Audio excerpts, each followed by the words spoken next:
What's up, everyone? Welcome into the stream. We got a special one today. I always say Princess Fiona because I just know that's your Twitch name. Yeah. Yeah, that's my name from last life, from previous Last life.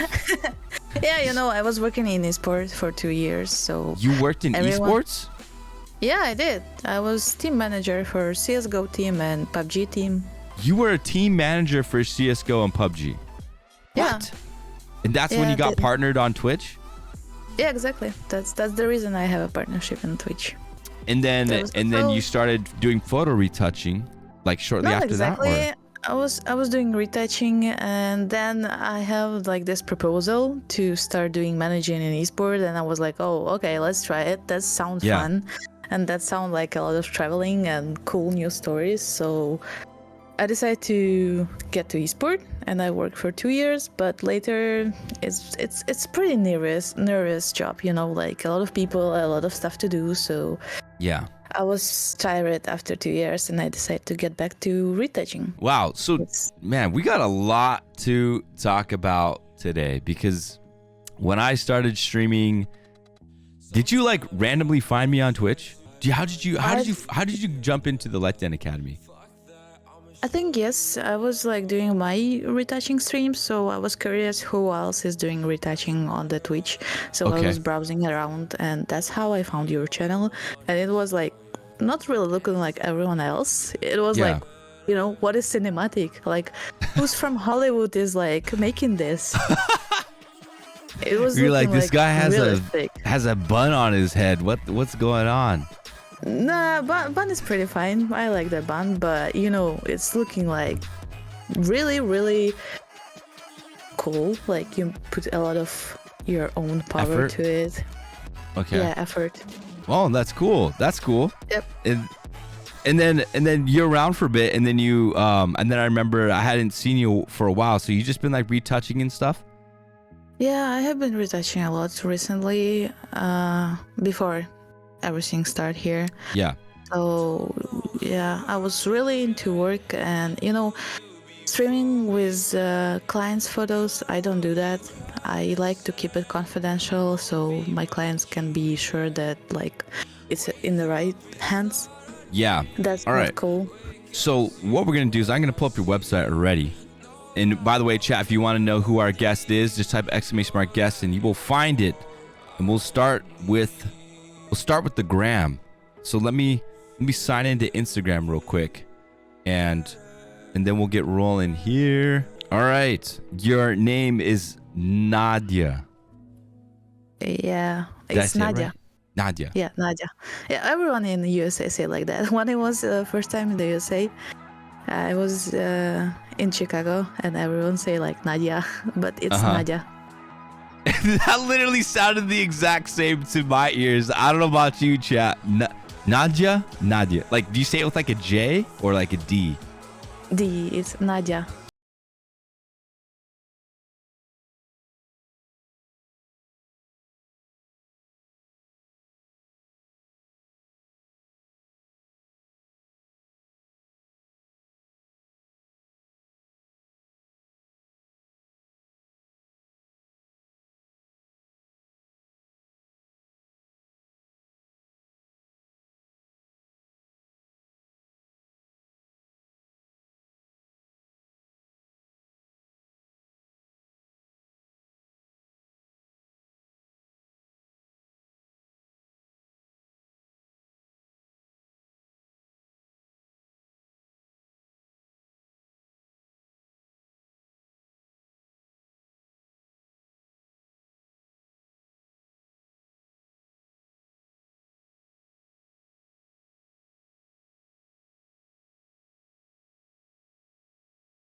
like, I don't know if still people think that it's pretty cheap website and like no one do cool job on it, but it's not really true. Yeah. There is a lot of cool artists and talents who make their business through Fiverr. So it's pretty good going. Like, you know, in a good months I can make like 6K on Fiverr only. So 6K in UAH? In USD. In 6K in USD in Fiverr? Yeah. Thanks for being transparent about that. Normally people are like, they don't tell numbers or anything like that, but that's really Texas, interesting. So I'm not afraid to say that, you know. But check this, chat. 6K, that's besides the 20% that Fiverr's taking from you. Yeah, that's clear revenue that I got. So but usually it's around like 3-4K, something like that. That's really good. Like, you could like move to Maui and just rent a little bungalow in the jungles of Haiku and just do retouching all day and then go swim in the ocean. Like, yeah, but that's really good. I like Ukraine. I'm in the mountains place, like living. You're in the mountains of Ukraine? Yeah, I'm living like all around these mountains. I don't remember my life when I was not moving head on 360 and not see mountains. Yeah. So, you know. We're gonna talk all about the Ukraine real quick. I'll pull up a map. I want to see like the general area you are and stuff like that. But before we do, chat, I just want to get you established and get you to know who Nadiia is, right? Who Princess Fiona is, and the person who we're really supporting today. Because really, this is about you. This is taking time out of our normal stream schedule to have you on and like to talk about like ways that we can get involved with like supporting you and the local charities that you're involved with. You know, a lot of times streamers, we like to do charity drives, you know, for like organizations that like we don't know, you know, and stuff like that. But like we know you, like you're part of the photography fam on Twitch, and you know, and so this is like the least that we can do to have you on and stuff. So going back to Fiverr, Lens Design wants to know any advice for getting started. Yeah, sure. The best what you can do is analyze the people who are working already on Fiverr and like that that have a lot of review. Just check their profiles, how they write, what they post, like what images they have, and find something like in common. You know, with all these profiles, there is something in common. So just check it and like choose what you like, what is like close to you. After that, start to work on your gigs. The better you make gigs, the better description is, the better images on the gig, it will work a lot, like really a lot. Believe me, I had like few guys that I give like private masterclass for them how to start on Fiverr, and they made few clients already after like 3 weeks or something like that. So wow. The better you make your profile and your gig, the better it will work for you. Just don't get it like, oh, okay, it will stay here, wherever. If you do like that, it wouldn't work at all. But if you put some effort on it, if you write the really good description, if you will use the keywords that Fiverr use, and Fiverr work like Google or something like that, like if you type retouch, with it will give you and stuff. Yeah, it will give you the list. So use the common keywords. On the pages, down on the pages on each gig, you can see the keywords down there. If you check, they showing like this is how they work. This is how CEO, yeah, correct. No, on Fiverr work. So the keywords is really important, and description and picture, because like people, Fiverr is like marketplace. The people coming and they check the image first and they see the image first. So your first image especially need to be like outstanding. Like if I go to Fiverr and see like 20 gigs, your gig should be like getting my heart, like getting on point, you know. So that will work. This is so good, Fiona. Like seriously, that's such good stuff. So you teach like masterclass Fiverr stuff as well? I did. Right now, no. Seriously, right now, no. But I hope this will end soon and I will start again. because I have a lot of questions about that, and people that want to do that, and people that want to get retouching masterclass. So I'm down for it, but I hope I will get to it soon. I bought a microphone. Come on, I need to use it. Yeah. That microphone is awesome. It sounds good. That's cool. That's cool. I got it 2 days before war started. I saw that I will make YouTube videos for like on Ukrainian about how to get on freelance and all this stuff. But right now, no. I mean, were you gonna do YouTube videos also on like retouching and stuff? I was thinking about that. I was even thinking to do like 2 YouTube's channel for like English speaking friends and for Ukrainian speaking people. Yeah. Did you hear, Mikey? Did you hear her say SEO? You said SEO, right? Yeah. So good. He liked the way that you said microphone. Microphone, I think. Microphone. Yeah. Okay, so we had another question for you. This is from Mittens. She's a photographer. I believe Mittens, you're from Germany, right? But she want to know, like, do you have like degrees or any type of like formal qualifications and things like that? Yeah, I have a master's degree in psychology. Master's degree in psychology. Yeah. But as far as like retouching and photography go, just self-taught. Well, you need to know some tricks to sell really good sell, like retouching. If you're even not really good in retouching, you need to know tricks.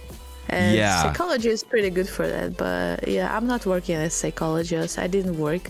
It was just like interesting for me to knowing myself better firstly.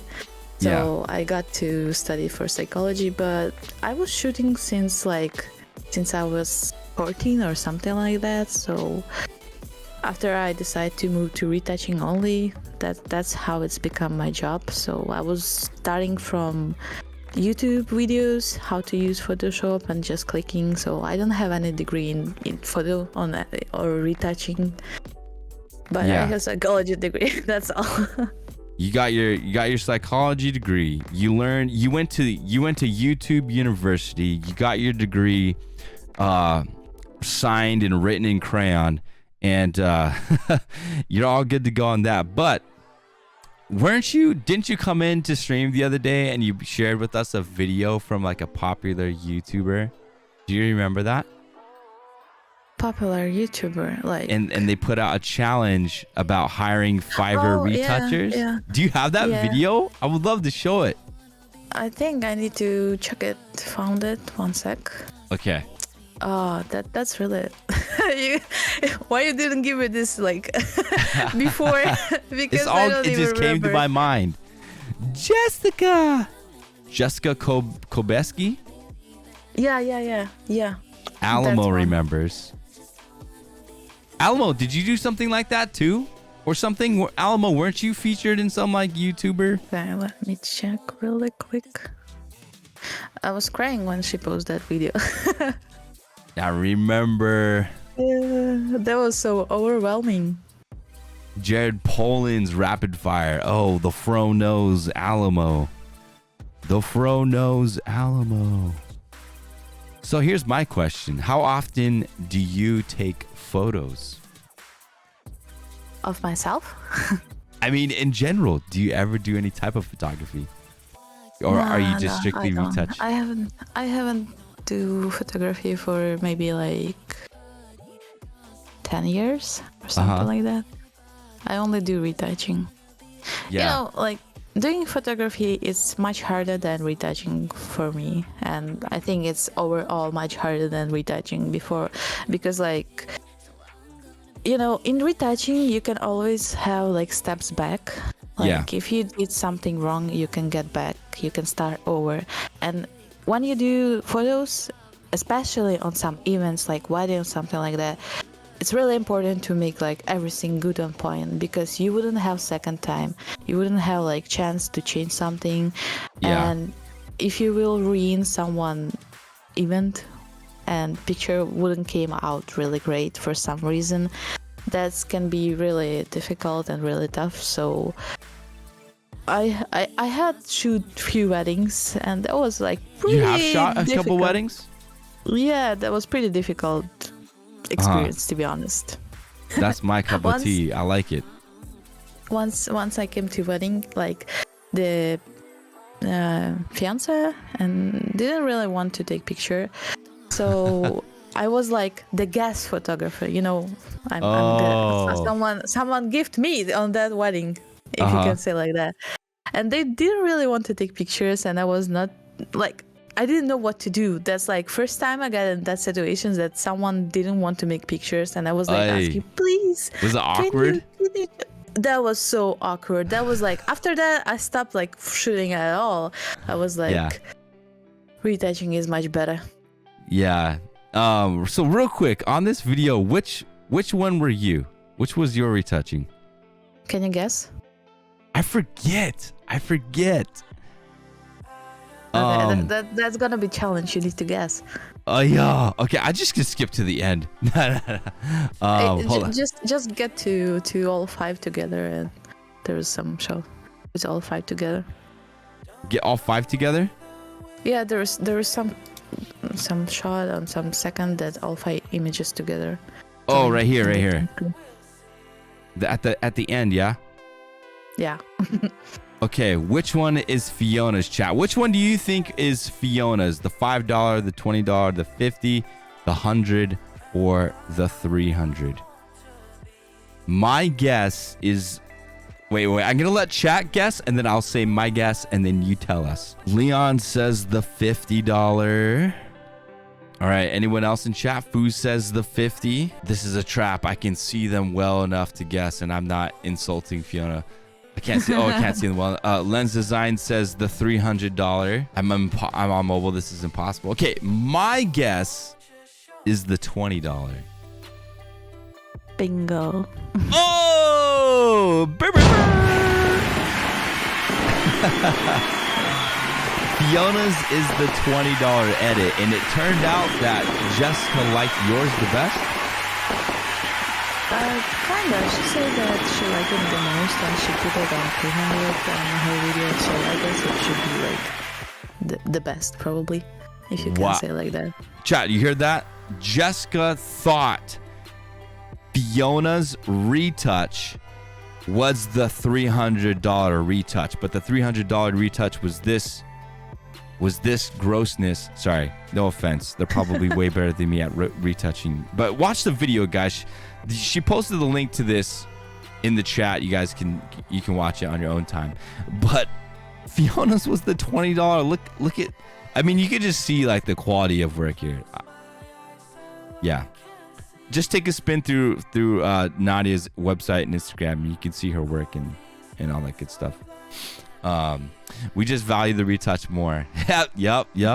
That's what you guys think, right? That her stuff. Do you update your prices a lot? Do you change it like all the time, or does it stay consistent? No, I change it from time to time because, I'm buying techniques, I'm spending money on electricity. Yeah. I'm like, all this stuff, it's like... You're buying new microphones. Yeah, new microphones. Laptop was like 4K. That's like pretty a lot. So, yeah, I raised my price. So the minimum, like on the Fiverr, the minimum is right now is $30 for the image. Oh. And like directly just one when image. I'm working. Yeah, and but it's not like weddings or something like that, because usually prices for wedding photography is much lower. Mm-hmm. But I'm doing mostly portraits or advertising or stuff like that. So yeah,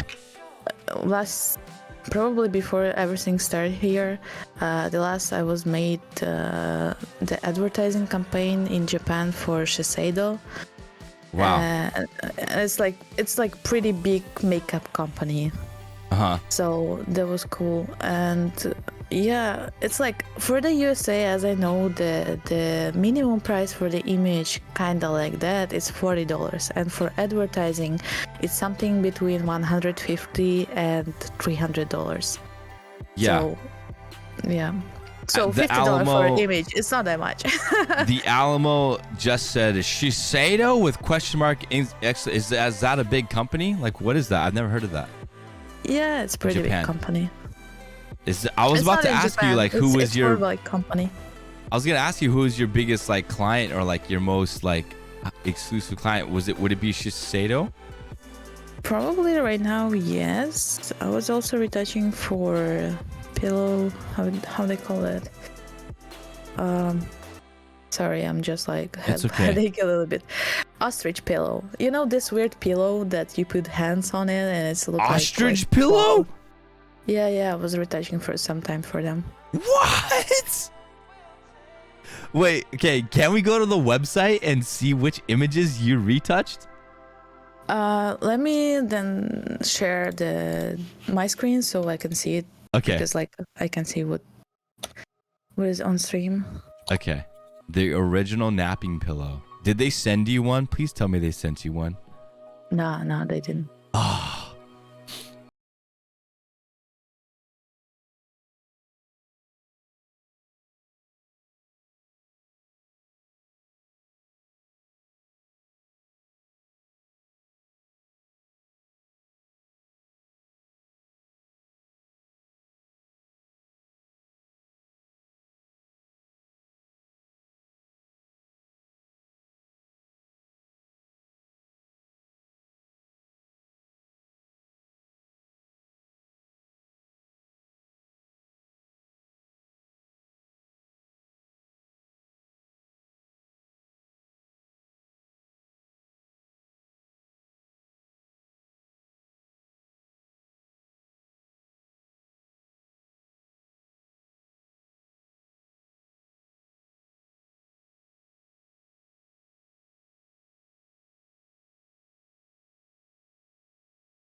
But in my case, someone recommend me. I don't know who that was, but they say like, hi, someone recommend you, and can you do this and that? And I say yes. But I fucked up with them a little bit. I was like a little bit longer on deadlines that they want to. Oh. So we just like I worked with them maybe for 3 months.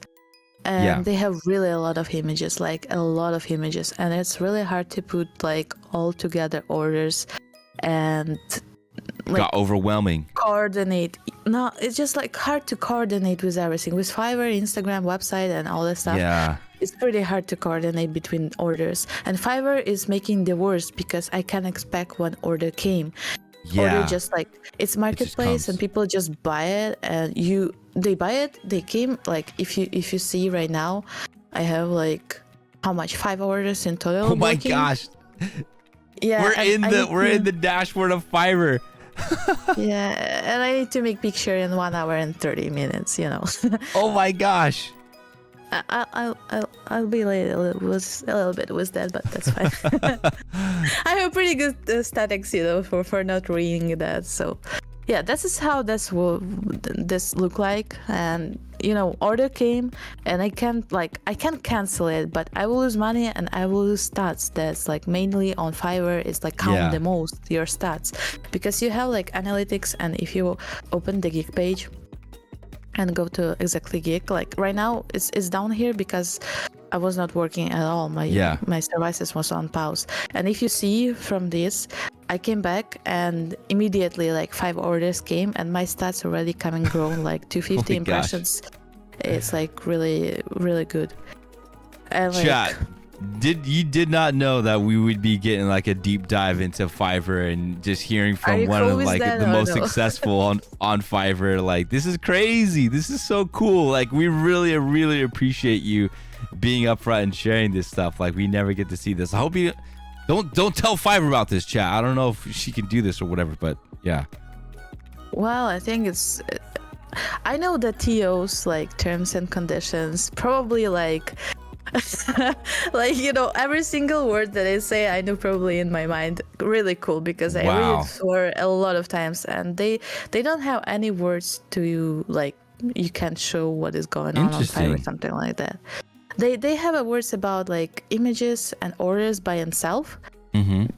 Like it's kind of under NDA by itself. Like when people order from you, you don't have right to post somewhere like these images, or you don't have rights to use it because all rights belong to a customer that came to you with that order. So I can share the images and I can show you the orders inside, but my stats, what I'm doing, I can show it pretty easily. That's not a problem at all. Wow. So, all right. Wow. We definitely have a lot more stuff to talk about. I mean, that was amazing. And thank you so much for sharing like all of this with us and the different people that you work with. And you can, yeah, there you go. Bam. So really cool, really awesome companies that you work with. Man, you got my wife excited. I think I'm gonna have to buy her an ostrich pillow now. Well, it's look pretty cool, but you know there is really a lot of retouching. Like, but all the products images like that, because like you need to realize that like in real world, it's not possible to get pillow or something like really smooth, because it have some like, you know, when you holding it or something like that, it can be really smooth because it's not plastic, it's fabric. So it's all the products like that need retouching. And even plastic, like I was working for Matthias Cosmetics. They do cosmetics for men's, like concealers and some stuff like that. And there was a lot of retouching on the boxes, because boxes by itself is how you call carton. Yeah. I don't know that word in English, but yeah. It's by itself, it's not really smooth and not really straight, so you need to just, you know, make it look a little bit more appealing for the buyer. All right, so we definitely took a lot of time to just chat about you and like what you do, and I didn't know that you were a team manager for an Oregon, you know, and CS:GO and stuff. So just amazing. And you know, retouching work is your main bread and butter and what you do. Obviously support yourself very well through it, which is awesome as well. That's really interesting to hear that you can support yourself like through Fiverr like that. That's crazy. Thank you. Can I ask you this? How long it's been for you on, like how long have you been on Fiverr, and when did it finally get to the point where you were able to make enough to like completely support yourself through it? Well, my account is existing from 2017, but I didn't work, was doing esports, so I didn't work on that time. So you can count it like for last 2 years that I start making like 2020 money. Yeah, like 2020. Wow. And so only 2 years and you've gotten to that point on Fiverr. Yeah, like that was really overwhelming when I made enough money. So like for getting to top rated, you need to make 20,000 or more on Fiverr. And I made it and they didn't give it to me on that time. And I was like really, really stressed about that, because I worked so hard for that to get that page, you know. Yeah. And it was really a long ride to get to there. Like I got to top to 20K maybe like for 1.5 year, because I didn't mainly use Fiverr. I was using Instagram and all stuff like that, and not mainly Fiverr. And for last half year, I make another 20K on that, on top of that. Jeez. So I just start to work more with Fiverr, like taking more orders and do like more often orders from Fiverr. So and to start, just like don't get upset if you wouldn't start like in the first months or something like that, because it's really hard to pop up on the search. There is a lot of people. If you find on Fiverr search word retouch, you will find like 70,000 gigs for that. So that's just insane. Don't get upset if you wouldn't start really soon, you know.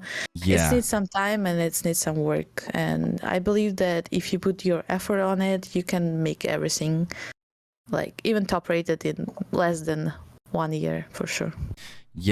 And you know, that's literally the same thing with just like photography in general. Of course, a lot of us in here are photographers, and you know, our goal, if we're not on Fiverr, we're on Google, and our goal is to get on the first page, you know, when people search for photographers on Maui or whatever. And it just takes time. There are hundreds of thousands of photographers in your areas, but you can do it. It's definitely possible. Like, you gave such good advice, not just for Fiverr, but like in general, you know, putting down keywords on your website, making sure that the first image that you put up on your website captures emotion and captures the hearts of whoever's looking. Like, I feel like for me, I don't have that image on my website yet. I need to do that, but that's all good stuff. And pretty cool images on the Instagram. That's like, I want to get married to get such images, you know. Get married out here and I will do your photos. I will definitely. Okay. I would be honored. Guys, I'm free. Just like finish this fucking war on Ukraine, and I'll be like on the hunt. So, you know. On the hunt. Oh no. What up, Angela? Good to see you. That's I like that attitude. Yeah, you know, it's something that like we don't understand. I feel like people like back in like World War II and like World War I and stuff, people who like lived through those times where like it interrupted like your normal life. You know, I bet you like people couldn't wait to get out of the war and were like, I can't wait to freaking get on the hunt, find me a man to marry, and start making babies, you know? Like, I don't think you realize that until you've been through war yourself. We take life for granted and stuff like that. I don't know. It's really true. It's really changing your mind in the case that, like, you know, a lot of people thinking, okay, I'll do this later. I travel there later. Okay, I can do this later. And like spending time or something that it's not really necessary.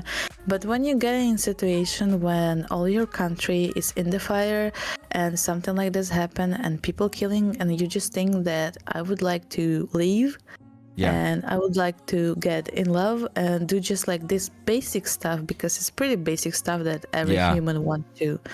So, you know, I love that. That's amazing. Find me a man. Find me a man. That's awesome. Carpe diem to the fullest. What up, Outs47? Good to see you guys. So yes, guys, today we've got a guest on all the way from Ukraine. We're going to talk more about that heading into this next segment of the stream. But we've got Nadiia here, and she's a professional retoucher, worked with awesome companies like Shiseido, as we've just found out, Ostrich Pillow, as well as killing it on Fiverr. You know, sharing with us like how much she makes a month and like all that insane, crazy. So, so awesome getting to know you. So, if you guys want to help support Fiona, I put 2 of the links on my bot chat, supportukraine.co, which was an offshoot of the Help Ukraine win. So I thought those were really helpful. There was another charity link you sent me, and I just wanted clarity on it because it ties directly to the place that you're volunteering your time with. So Yes, true. I'm gonna share that soon enough. We're gonna talk about that, but I guess where we can start is where are you in the region? You don't have to tell us like your address or anything like that, but I'm gonna pull up a map of the Ukraine, and you can just say like what area, I You guess. can just go to the most western part. It will be Uzhgorod. Okay, hold on a sec. So I don't know if you can see my stream on your browser, I'll but try to open it. I've brought up the a map with like explosions and fightings and things under like Russian control kind of stuff, so that like we can kind of get a better idea of like where you are in terms of like the invasion, in terms of whatever. Yeah. So you see where is Slovenia and Hungary? Yes. Yes. So between these two borders, I am.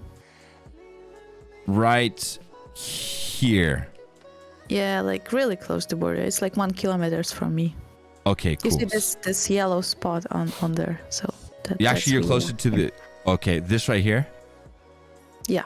Like, Okay, so that gives us a good idea, chat, of where Nadiia is. So we're glad that you're like far. Well, I mean, really, how far is far, right? Because this looks like a big map, but like, how far is like Kiev to you?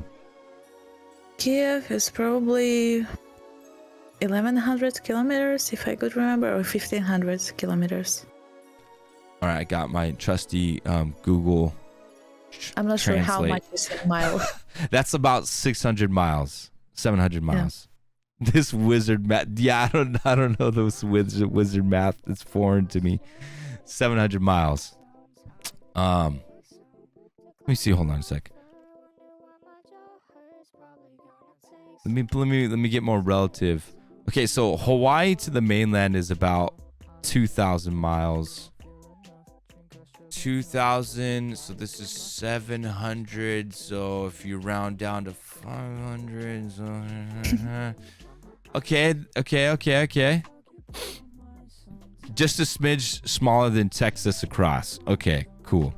All right, so what is it like for you right now? I mean, you're on the westernmost part, you know, you would assume to be probably the most safe versus like being more central Ukraine or being like North Ukraine or South, you know? Like, yeah, how is it for you in the area that you live? So it's been pretty quiet because like there is reason for that.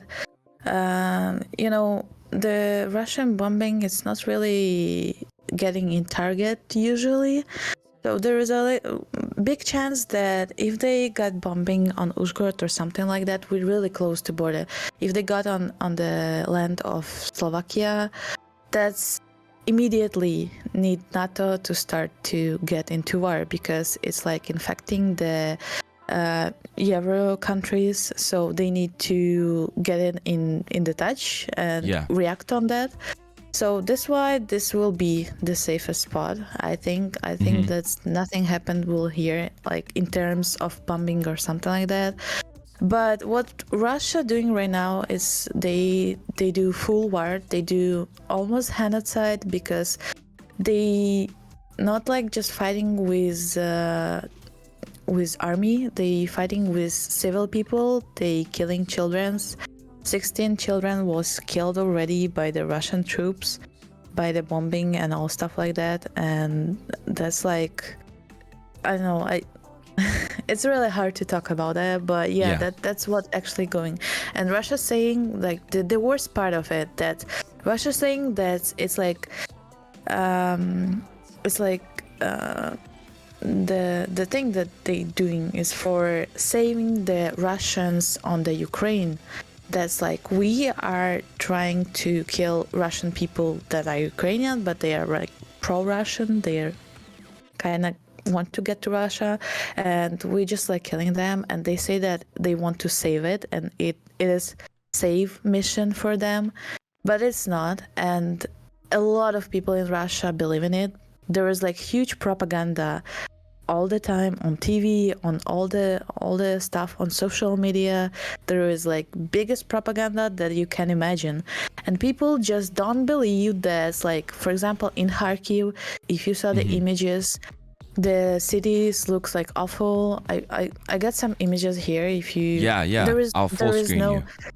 Yeah, there is no buddies or something like that, no content like that, because I know that for the Twitch it can be like blocked, or for the viewers it can be really hard to see stuff like that. So there is no content like that. I did just save the videos where people was going with the bare hands against troops. There's just like people trying to stop the troops that want to come in the city. They don't have guns or something like that. The military can get to them immediately because there is a lot of spots that Russia attack right now in Ukraine. So they're just coming with bare hands to trying to stop them. All right, we're there. What is this? Is this Telegram or something? Yeah, it's Telegram. Right now we're using like Telegram the most because like it's pretty fast and it's helping to know about so stuff what is in this Ukraine. So this city is called Enerhodar. It's and Russian troops trying to get into the city, and people just like going where in are the with their troops hands. this From this side, from this side that you can see, like you see like where's the cars, they coming from there. So and this is just like people trying to get out. This is the troops, Russian troops. They came with tanks to people. And this is how cities look like after bombing. Holy crap, dude. Yes, this is what it's really going. And they don't show it in Russia. They say that it's Ukrainian bombing the cities by itself. It's not Russia. This was came like what got was a flight of someone just bomb came like got into it from the top, from the roof. And this is happening on all east part of Ukraine and Kiev and Kharkiv. This is the Kharkiv square, the main square in Kharkiv. Oh my gosh. This happened yesterday. The 7 or 8 people died, and there is a lot of people that got injured. And this is how it's look. This is Russia. This is one policeman that's running for the colony of people who are getting on protest. And this is Ukraine. This is the guy that's trying to stop tank with a bare hand. Here he is. Yeah. And you see where's the difference. And they still don't realize that war is going in Ukraine. They still believe that it's safe mission to save someone, but we didn't ask for safe. We didn't ask no one to came in. You see, there is like tanks and people just like going out. You wouldn't hear it, yeah, probably. There was. So the people just came out and trying to stop the tank by itself. They don't have guns. They don't have nothing. It's just like really old people, young people, everyone just like trying to stop this. It's terrorism. It's really becoming terrorism. It's not war anymore. And this is happening all around Ukraine. Yeah, I can't imagine. I have a question from someone in chat. Yeah. This person, Outtro, he's a former soldier in the United States. Do you feel hate for Russians or just for the Russian government? This was always, he says this was always a issue for us. Sorry, I can't read that right. So, before we have war in Ukraine for 8 years already, because Russia trying to take Donetsk and Luhansk for 8 years already. They already took Crimea, and for all these years, I still used to talk to people in Russia that's against Putin, that against Putin politics, and against all this. But in last 7 days, after that, we realized that they don't want to do nothing to change the government by themselves. They saying that they can go to protect because they will have like 5 or 15 days in the, how you call this, when the police take you, prison. Yeah, prison. So they put people on 5 days in prison if you protest. But if you remember what was in Kiev when we had Maidan, if you saw that, the people with bare hand, like, just they didn't like the politics. They didn't like that they are trying to get Ukraine to Russia, and we changed everything. Like, people die here, yes, that was awful, but the history changed, our directions changed, because like most of Ukrainians want to go to Europe. We don't want to be with Russia. Russia is like, it's not a part of Ukraine. It's not Ukrainian. They don't understand Ukrainian. It's not Ukrainian culture. So for the last 6 days, yes, I feel hate for all the Russians because they don't want to do things to change the government by itself. They waiting for something that someone will came and someone will change this situation, and it's not work like that. Like, you can't just get someone into your country and change everything. You need to do something by yourself. And they just saying on Instagram or on Telegram that we are sorry that everything happened here, but we can do nothing. And how you can do nothing if you have like, if you can get 144 million Russia in that country, 144 millions people. If you get all out, you're gonna just destroy your politics at all. Like, no policeman will get you because there is a lot of people. Yeah. And they just don't realize that because of propaganda. That really think that the Russia tried to save us, and we didn't ask that. We didn't want that. And we're trying to share the information that what is actually happening in Ukraine. And they don't believe us. They say that they believe TV and they believe the real government. But before that, before everything happened here, they say like, oh, we don't believe TV because it's always propaganda. It's always saying not like correct things that really happened. Like, what? Like, seriously, what the hell? Like, I don't understand that. That's why I feel hate for all the Russians that I silence and that don't say word to stop this, that don't do actions to stop this. Yeah, that's hard. I mean, even like I get the thought as well of like, you know, there are I'm sure there are Russians who don't want war and stuff like that. Like, I get that, you know, but like I'm trying to imagine myself in like Fiona's shoes, where, you know, like you're in the heat of it, in the moment of it, and like it's always different until it happens to you. You know what I mean? Like, you always have like this opinion of like what's going on until like it's literally happening to you and affecting you in a negative way and stuff like that. You know, we had the same situation with Maidan. Was when Maidan was making, the people was against politics and against president because the direction that he chose was not correct. All the people in Ukraine didn't want that, and we stand out. Like, in one day there was 1 million people all around Ukraine that came to Kiev to protest, to say that we don't go to Russia. And we can do that. Why people in Ukraine was not afraid to stand out with bare hands? Why there's like more than 100 people die on Maidan because they start to kill civilians. They start to shoot on civilians. And then when Ukraine stand out even more, they didn't expect that. The same thing, Russia didn't expect that we're gonna stand out so hard. And why Russian can do that? Like, okay, you're Terran, you have a Terran. It's like he's more like hard with people, but still there is a lot of people. They can do stuff. They can talk.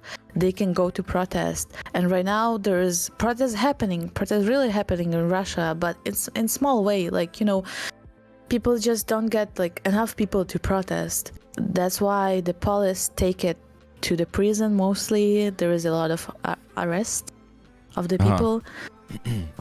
But it's not enough. Like if everyone go out and if everyone speak out, it's gonna be changed because like they can't live like that. They already start to live like like Korea. Eroshin just resubscribed for 14 months. Apple at all, the Swift, the how you call this aircraft, Boeing is going out. You have a sanction. Your economy is just destroying, and you still keep saying that it's safe mission, that it's all good, that if governments say like that, it's good, but they just don't want to believe all the world. They think that all the world is against Russia. You know, that is really frustrating. Well, I mean, I really appreciate you just sharing your input and stuff like that. And, you know, I mean, we really can't imagine what it's like for you. And I've never been in war. I mean, Outtro in the chat here I hope you never will be in war. He's saying, I agree. We always had hate regardless because A, we had fear, and then B, because people never wanted to help or change. So even as a soldier, it's hard.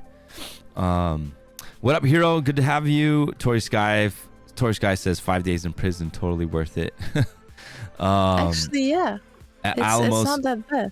Alamo says people have no control over what their government does. I'm sure there are many people who are frustrated that this is what their leader is choosing to do and to try and be a great country instead of actually fixing the issues in the country. I don't think so. I don't think that you don't have like the government. You choose the government. The people vote for that. The government didn't take by itself. It's not like authoritarianism or something like that. It's not the monarchy that is coming from the father to son. It's democracy. So you choose. People chose Putin in there. Like, I'm sure there's some degree of corruption. Correct. Like, yeah, there is a lot of corruption, and I think that's like most people didn't choose Putin. Like, but you know, we cannot count the oldest people. The oldest people in small region, they don't have anything except TV. So they really believe TV and they really believe press. So it might happen that people choose Putin, but still, if people choose Putin, then people can destroy Putin. You know, my thought is pretty simple on that point. I think that you always have. You always have chance to change something if you really want to, but if you just staying at home and looking on that and saying like, you know, from my colleagues that are Russian, I really saw a lot of stuff like, oh, okay, we are sorry, but there is a course that I'm selling, so you can buy it because knowledge is good, and you know you can lose knowledges in any period. And you do such advertising on the time when there is war in other country that your country started. How I can't not feel hate about it? Like I don't understand, you know. So I don't want to no one feel the war. I don't want no one to hear the bombing. I don't want to no one see that your flat is burning. I don't want you to see that people are dying and children are dying. But I want to Russians stand out because it's important. It's in their hand and they can do stuff to change it. You know what was like for these days I was really nervous, like, and I had really not a lot of sleep. Yeah. And today my friend came from Kiev, and she just, I don't know her at all, pretty much. We drink tequila for 4 hours in Kiev last summer. That's all. That's how I know her. Yeah. And I know she's my colleague, and we were speaking in the chat, but I didn't know her well. So, and she just messaged me. She say like, hey, do you know how to cross the border or something like that? And I'm like, where are you? And she's saying in Kiev. And I just say like, okay, come to my place. I give you the bed. I give you the food and everything that I have. Yeah. Just get here. And they came today. She was her daughter and was her husband. And firstly, what child asked when they came, maybe like in 10 minutes when they get to kitchen, she asked if there will be bad airplanes flying again. Wow. That was the first question that child asked her mom when she came. and her mom should say like, no, it's all good, there's a safe place. And how I cannot feel the angry and okay, I'm sorry. It's okay. My wife's cutting onions. I'm feeling it too. I just imagining my daughter. It's hard when you have kids, man, and you just hear stories of kids being affected and stuff like that. You know, I don't have kids, you know, but still hearing that from the child mouth, like in a person, it's something that's like, you know, you see TV, you see news, but still it's not the same when you see it on your own eyes. So yeah, it's pretty tough. That's why we want people to donate. Like, if you can donate, I totally understand. I ask my client to make orders because business is business. Life is going like on the places. You know, you cannot donate all the money that you have because you need to live too. But if you need retouch, and if you can do it's for a month, like pay money for it, you can order retouching from Ukrainian retouchers. There is a lot of Ukrainian retouchers that are working right now in the safest place in Europe or in the western part of Ukraine, and they donate all the money to support charity, to support humanitarian help, to support army, and because without that it's gonna be really hard to stand out. And so I definitely want to talk about that too, because, you know, as we've established, chat, if you guys are just tuning in, and those of you guys who are just tuning in or new to the chat and stuff, we are a photography community, the Lights and Academy. We do photo editing live and all this good stuff. But today, you know, I have Nadiia on stream today because I wanted her to share from her perspective about what's going on. And, you know, if you're looking for ways to help and donate and get involved, I love being able to help like local people and just like real people I can put faces to. And, you know, we can give to the bigger charities. There's links, !support that Mikey pulled up. There's the links right there that you guys can do. supportukraine.co or the Help Ukraine RIN. I mean, there's links all over the place that you can donate to, but we're gonna talk more specific about what Nadiia is doing right now, as far as like with the place that she's volunteering at, and then how she's being affected, because we already discussed that she's all the way here in the western part, but like you just heard, there are families fleeing from these bigger metropolitan areas like Kiev or Kharkiv, or I can't say the names right, but like Fiona, she just hosted a family that she barely met. She drank tequila with them for 4 hours in Kiev. Yo, what up, Zerg? Good to have you in here.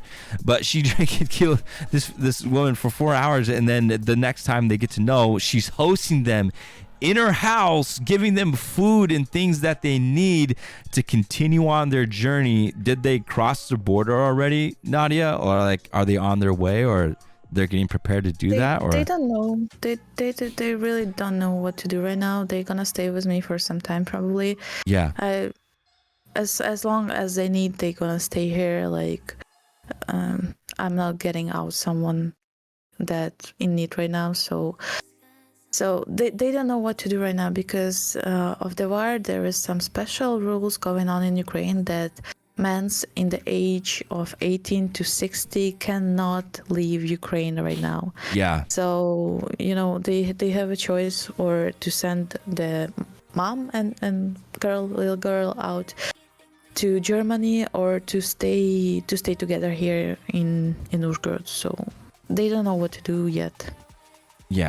That's crazy. And so now I want to talk with you specifically, like how has this affected you being on the most western part, and what do you see like on a day-to-day? Do you see like lots of families walking around town, like coming into your town, like you're volunteering at a charity? Like what's all that about? And I know that there's like an Instagram and stuff like that, but some of the stories that you showed me yesterday, like do you have that kind of stuff that I can put up on stream?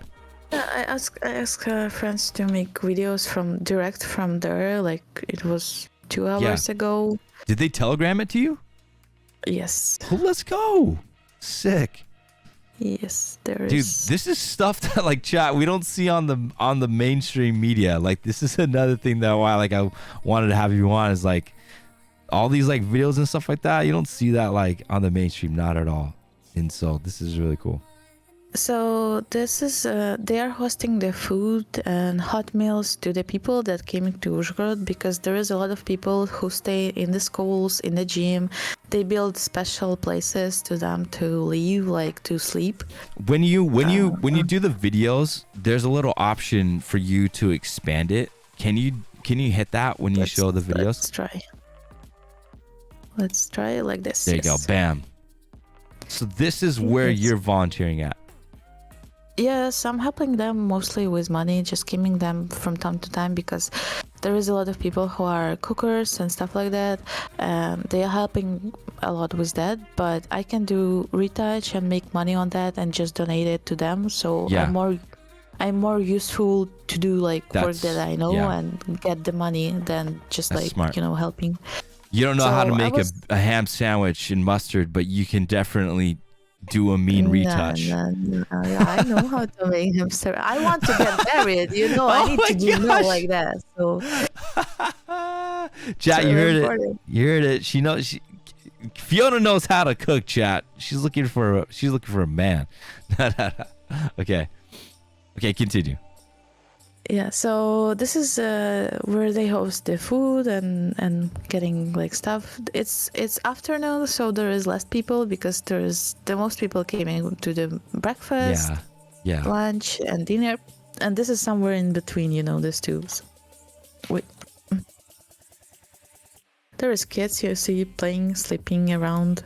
Yeah, they have a special place for them to just like having some stuff, because kids is kids, they don't realize that where is going and why they're leaving. Yeah, they just want to continue their regular kids life, they want to play, they want to enjoy life, and at least they're trying to do something like that. And this is kitchen, this is what's going on the kitchen. If you see, it's working 24/7. It's not closing for night or something, because yesterday my friend working on Kitchen Here, he's professional cooker, so he worked on Kitchen Here, and he said that yesterday 1,000 students from Kharkiv came over the night, so they need to feed them too. So that's why they're working 24/7. It was closed for a lot of years, but they just reopened it to get some place to help, Yeah. Interesting. So this is my friend. Oh, okay, I'm trying. This is my friend that I bring her some stuff when she asks like old phones, because people getting their families across the border and they don't have phone, for example, to connect with them. So I bring the old phone and just like donating the revenue from the retouching. So that's my effort in this.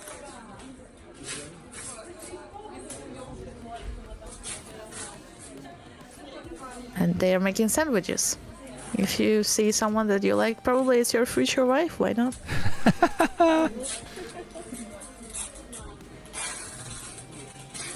Wait, so what are they boxing up? Food also? Yes, they boxing up food for the border, because the border have line and people standing there. They send food to the border. Yes, the people standing and waiting in the line to cross the border. And on the first day, the line was taking 2 days to cross the border. And can you imagine what is 2 days with a 7 degrees Celsius over the daytime and 2 degrees Celsius in the nighttime? Jeez. So I can't imagine. I've never been in colder weather than like, I'm in Hawaii, so it's like, I'm complaining about the heat. It's always hot here, but jeez.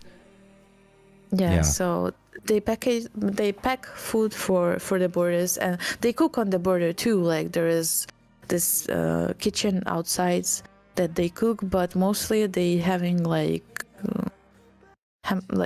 this, how you call it, sandwiches? Yeah. Sandwiches and feeding people that are waiting in the line. Yeah. Well, I mean, chat. I mean, again, just to recap a lot of things. I mean, this is how many days into this war has it been? I mean, I know it stems back years, but like just this current situation, after the full war, you can say like that probably. It's having a week today. A week today? Yeah, it's 7 days of full war. It started in Wednesday last week. Wow. In how you call this? Tuesday, Monday, Tuesday, Wednesday, Thursday. Yeah. It started Thursday last week. Thursday. Yeah. Wow. So, all right, started Thursday last week. I mean, this is, who knows, how long this is gonna last, etc. But I mean, this is here, this is now, and I guess for us, this is how we can help. Like we know you. We know the things that you're involved with. We know, if we hire you to do retouching work, we know where our money's going to. There are links. I'm planning to post everything that I will donate, like so the people can see that money actually went to the places where they want them to. So when I can post actually what is going to be donated by people, but I can post what people will order, like make orders from me, and I can post the money, how much I raise and how much money I donate, so it can be clear and it can be And the best way is to contact you through your website, not through Fiverr, because Fiverr will take some percentage off. But if you have to do Fiverr, then do it. But website, Instagram. Yes. Okay, one other thing, you did share this Instagram profile with me. This is the Instagram profile of the videos we were watching. Yes, this is correct. Okay. What's this called? It's Delphine. Dolphin? Delphine. Dolphin. How do you call this? It's animal actually. Like wait. Dolphin. Is it not the same in English? I never googled this. Oh, so the charity's named after a dolphin? No, the dolphin, the former restaurant that they are taking place in, is called Dolphin. Oh. So that's why they call it Charity Dolphin too, so people can much easier found it. Oh, okay. Yeah, because of that. Okay. So here's the Instagram of that food kitchen, chat. And they, Nadiia sent me this, and you guys can follow them. You can watch it if you guys want to support, like on the ground. You know what they're doing. They're just basically feeding families, hungry people at the border, families coming in, providing a safe place for children. And here's a link to their financial donations. So I'm not too familiar with like Swift or like electronic funds transferring, but they have their information here. You go down to USD, and here's all the information. I wish there was like an easier link where I could just put in my name and like my credit card information than like doing this, because I don't know how to do this. I don't know if anyone in chat knows how to do this. But here's the information if you guys want to. I got your Google Drive link. I'm gonna submit this photo, and I'm really excited to see what you do with it. I want to see what you do, because you don't just do face, right? You do like the entire like body, and like you clean up the image and stuff like that. Yes. Okay, cool. Let's see. Let me find the image here, chat. This is an image that I recently shot from a recent wedding I did. And this girl, the bride, she is no stranger to like the pageant. She does a lot of pageants and like Miss Hawaii 2021 kind of stuff. So she's like really used to like that high-end photography, high-end like retouch kind of stuff. So I want to see like how my edit compares to the edit that you did. Would you prefer me to do basic changes on camera raw or capture one? I want to see you do what you do, like normally. What I do normally. Okay, so I use mainly Capture One because it have more control for me over the image. It's much more easier. It's much more friendly. It's just like I prefer Capture One over the Lightroom or over the other stuff. So I use Capture One the most. Let me make it work. One sec. No worries, make it work. She knows what she's talking about. There's a lot of Capture One fans here. Yeah, the Capture One is truly amazing. Like, I really like it. It's work pretty cool. You have layers that you can work on. You have pencil brushes and all stuff like that. Masking is cool. The clarity here, if you do product retouching, is also amazing. So I really like to use Capture One. So here probably I will get exposure just a little bit up and dark spots. Because like her face is pretty in the shadow. Yeah, I don't use off-camera flash.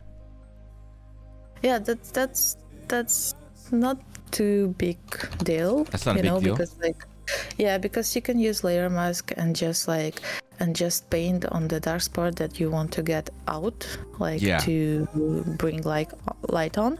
And after that you can use Luma range that will give you the more control over the painting, because right now mask look like this, and if we use Luma range and bring this dark, I don't, points, probably it's called points, yeah, bring this all to dark and just like getting this closer, it will illuminate the light spot from the masking.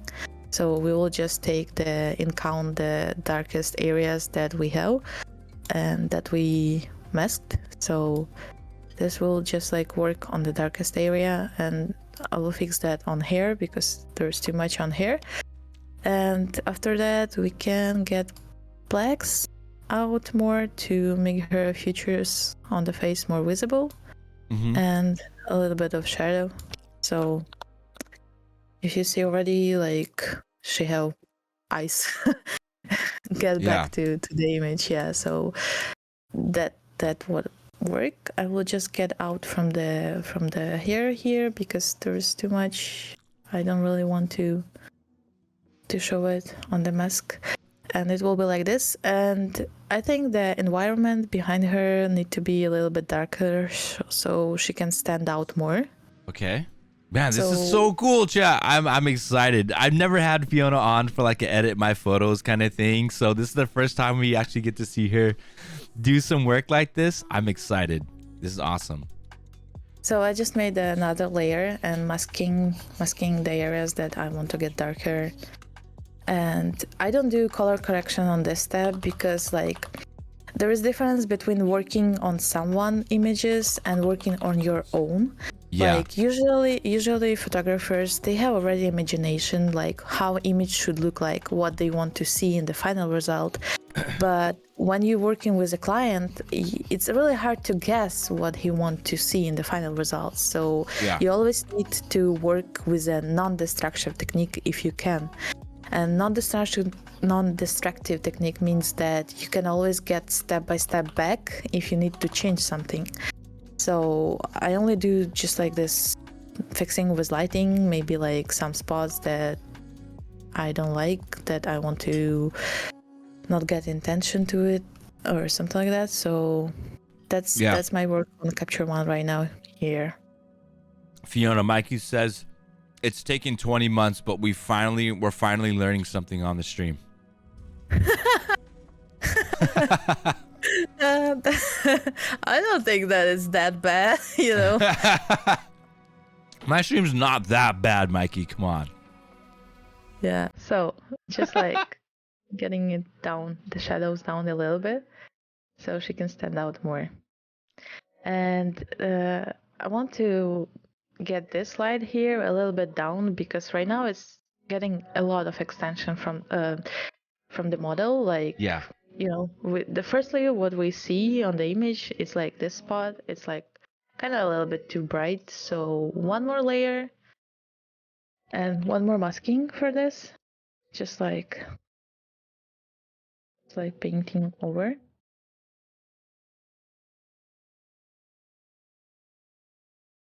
And also what I really like about Capture One, there is auto masking. Like, you know, if I want to do this, it will mask the trees and all stuff like that. It will only mask the white spots on here. So just highlights a little bit down. So it can get like all in the same, all looking the same. So, and I think maybe illuminate model a little bit more, especially face. So you got, how many layers you got going on already? That's 4 layers in like however many minutes. You're just busting them out. Yeah, but it's just like, you can do this all on the same layer. That's pretty much not possible. And Capture One doesn't use too much power from your PC to not make it. Like, you know, when you do a lot of layers in PS, in Photoshop, you need to have like pretty strong PC to hold it all. Mm-hmm. And that's what I liked about Capture One, is the processing is not as heavy and the layers were great. Yeah, the layers is just like unbelievable. I really like it. It's really easy to work with. And yeah, with Photoshop, it's a little bit hard in the sense to work with non-destructive technique because it's require you to do a lot of masking, like a lot of layers and all stuff like that. So yeah, so this is how it's look like. Can you show us the before and after already of just what you've done? Yes, so this is before and this is after. Bam. I think I got a little bit too heavy on the face, so once you're done, I will show, we'll do a little compare. I'll show the edit that I did and then we'll show the edit that you did. And then I'll be sure my donation goes through. You got to send me the link too for that donation stuff. So Payoneer work. You need to be registered on that. Like, I'm not sure if you are already, or if you use it at all, but you need to get registered on that. The other way is Swift, but Swift is pretty expensive. Like, you know,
like retouching. And what I usually do is my first step with retouching is frequency separation, actually. Sorry, real quick.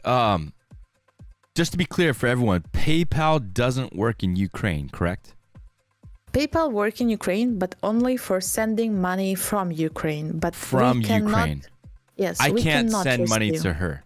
No, we cannot receive. So it has to be done through something like Payoneer, which is the easiest route.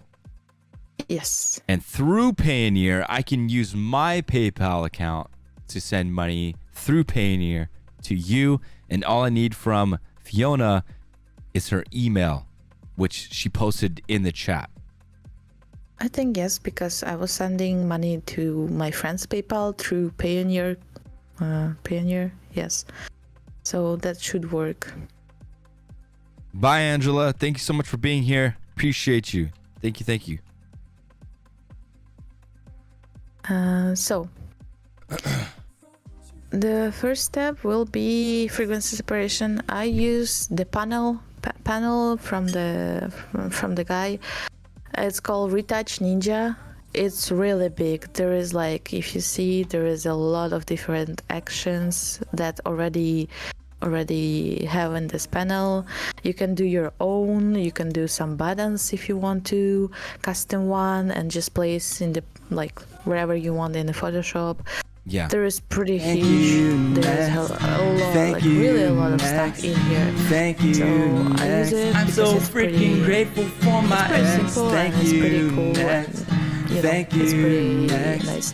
Treat And I 3 have of my 9 own just actions that I resubscribed use, for so it's 18 here. months. Bummers. And right now I will do frequency separation via median.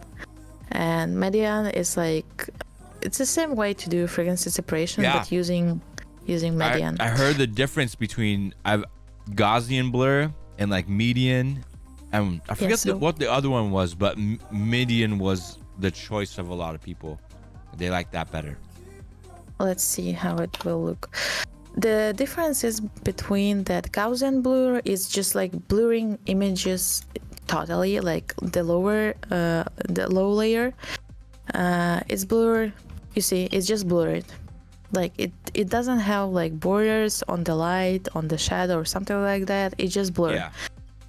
And on the median, instead of just blurring all the images, it's blurring between the shades. So if we have like this white spot, you see there is border between lights and shadow. It's still blurred, but there is difference between light and shadow. So I prefer this method because it's more accurate. You can still stay in the spot instead of Gaussian. But Gaussian was work good as well, but for different purposes. For example, for when you're retouching textures on the clothes or something like that. Gaussian is pretty cool. But when I do retouching for faces and body, I use median mostly. Let's do it one more time because it's only on 10 pixels. So for not making image too blurry, like after I will use mixing brush or something like that, we need to do radius not too small, so we still can have see some spots that we need to work on, but we don't see too much features of the model, and we cannot destroy it. So here it's probably will be something in 13 pixels in the median. I hope it's not too boring. No. I mean, we've been watching this stuff on stream for the last 2 months. I've been this whole Photoshop journey and how to do retouching and stuff. So we're used to it. We've been watching all kinds of YouTube videos and stuff on frequency separation and whatever. So it's cool to learn from you, live. That's cool, okay. Because I saw it's maybe a little bit too boring. Don't even worry, no worries. So, and you see she have some pimples, she have some stuff on her face. And why I love to first step do frequency separation, because you can work on it with a texture layer and you can use the booster to see more features like that. Whoa! Wow! It's just helping layer. It's just helping your layer. And you don't need to use it on there are ladies in Florida that really look like that and think that looks good. Yeah. Well, In Florida, you'll find them there. might be. I'm not. I don't want to judge no one, But yeah. Sometimes, yeah, I saw that persons like that, but still, I don't want to judge no one. Can Mikey confirm? That's where you live, by the way, Florida. Oh, Florida is cool. I supposed to travel to Florida when I was in the USA, but because I got my papers stolen, I wasn't able to travel at all. Yeah, when I was in USA, someone stole all my papers, so that was pretty epic. Why would they do that? It's so jacked up. We lived not in the best place, to be honest, because we were students. We didn't have enough money. We work on the Six Flags at the moment, and they You pay worked like... at Six Flags in Chicago? Yeah, I did. Interesting. Yes, Alex, we do see some people like that in Hawaii. Wow, so what brush is this? Clone Stamp? This is Clone Stamp on 100% flow and 100% opacity. Why Clone Stamp instead of Healing Brush? Because Healing Brush leaving spots. Like if you do like this, you see there is like blurring going on the texture, like here. And if you do Clone Stamp instead of Healing Brush or Spot Healing Brush, you will copy all the texture that's like you need to replace, but it wouldn't have the smudges. That's why I didn't use the Healing Brush. Probably. What about the other brush, Spot Healing or something? What's the other one? It's Spot Healing. It's probably Spot Healing, yeah. Because there's a lot of people who do dodging and burning who use Spot Healing before they dodge and burn. Like you can do it like this too, but I don't know. I just prefer Stamp because it have more control. Like you control the texture better with that. Like it's copy fully, And So, where do you copy the texture from? From the places that are close to the pimple and can replicate the texture on it. So for example, here, if I copy texture from here and place here, it wouldn't fit. Yeah. Like, it wouldn't fit. So But when you're need to doing it, have- you quickly copy it right next to where the pimple is, and then Yeah, if you copy here, you see the texture is coming better. Like it's coming all Yes. together. yes. So Okay. Thanks for so clarifying. It's good. just like getting close, and with the time when you do it a lot of times, like when it's like your normal workflow, you don't really start to think where to take stamps from because like you just see and copy, you just see and copy, and that's the clearing process. It's take a while, but after this, dodging and burning take like 5 minutes. Yeah. When If you you clean retouch, do you everything. combine frequency separation with dodging and burning? Yeah, I always do that. Like it's never one or the other. It's always both. I know some people do everything on this frequency separation, but I found it not really looking too good, not really looking too realistic. Yeah. So I prefer to combine. I really think there is no bad method to do stuff in the Photoshop, but you just need to know how to use it, how it's work, and make it to look like realistic and natural. I heard from my clients why they came back to me a lot of time because my retouch looked natural, It's hard to spot where Photoshop was. That's why that YouTuber liked yours a lot, because it's easy to see lined up with everyone else. Yours looks the more natural, I feel. I don't know. Yeah, I fucked up there too. Like, with the lips, I got too far with the lips. I make it too pointy. I make it too, it's pretty visible that there is Photoshop on the lips. But there was 2 versions of that image actually, and she just showed one, but I sent 2 versions. Versions, Versions, Russians, yeah. Russians, versions. Virgin. It sounds like virgin. I'm sorry. Oh my god. Yeah, so I sent 2 of them, and she chose the other one where it was much more the lip works. And I prefer to send few options to clients if I see that something like, you know, I like it on my taste, but I don't know if client will like it. So if I have chance to send few options, okay, let's use options. It's worked too. Yeah. I do a few options. So if we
of the person, like if there is some birthmarks or something like that, you don't touch it until it's not asked for, you know. You don't do some, if the person that you're retouching you have some scars or something like that, you don't retouch it. But all the pimples, all the unwanted texture, just like the one that's looked not really pleasant for you, could be retouched. So for example here, we will go over with a little bit of dodging burning later, but you can do like this and just like removing, it's look like some dry spots because she have makeup on, and sometimes makeup look not really cool on the camera. So it's look like dry spots, and this hair look here not really needed. So just like removing some of that. I'm gonna paint a little bit here over, a little bit later, so it will look fine. But yeah, it's just practice and watching, like you need to see a lot of images. Like when I have time, I just go to different websites like Behance or Art Depot. There is a website like that, and just looking on the images that already someone made it, and just checking for the how I like it. I see the colors that they use, I see the harmony that they use on the image, and the retouch, and okay, I like it, I want to make it like that, I want to make my pictures look like that, this is cool, or this is in trend, you know. Like a few years ago when I was starting retouching, everyone wanted to more plastic skin. That's why like my first year of retouching, it was like making people look like doll pretty much. Yeah, so it was really in trend, like everyone asked that. Sometimes people ask for that today too, but mostly right now people want to have retouch, but not to look like fake person or just like plastic. Yeah. So that's the main task what is asked for.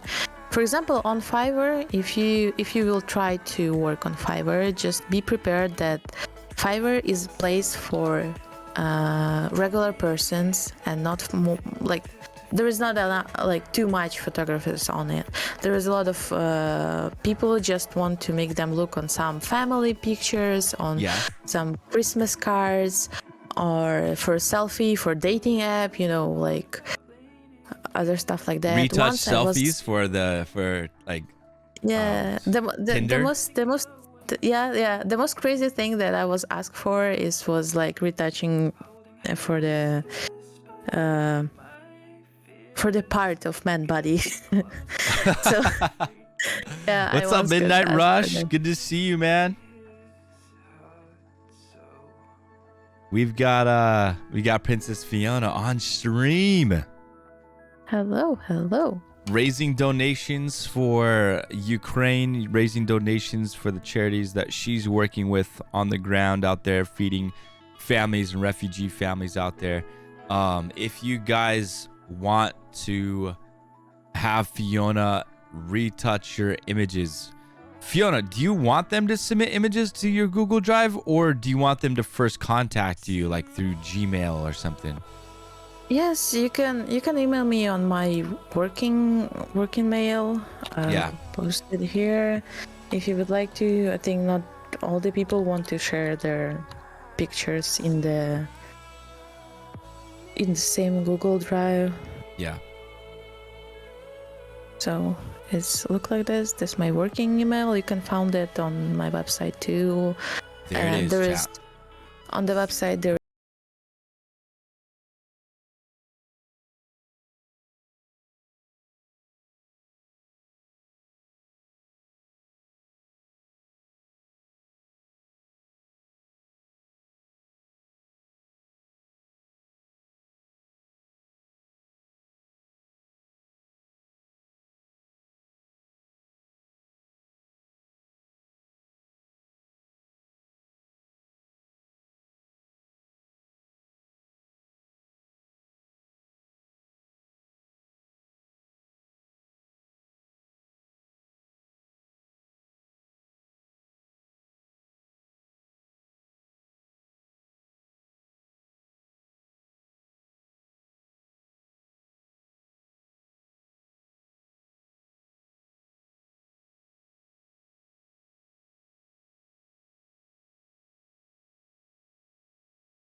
Blemishes out, because here if you see the textures looks like fine, and if I go and same stamp on the copy of layer, it will copy the color too, and like for the sunspots, just like here or here, it will, you see, like it's copied the color too, and you have like this not unwanted spots.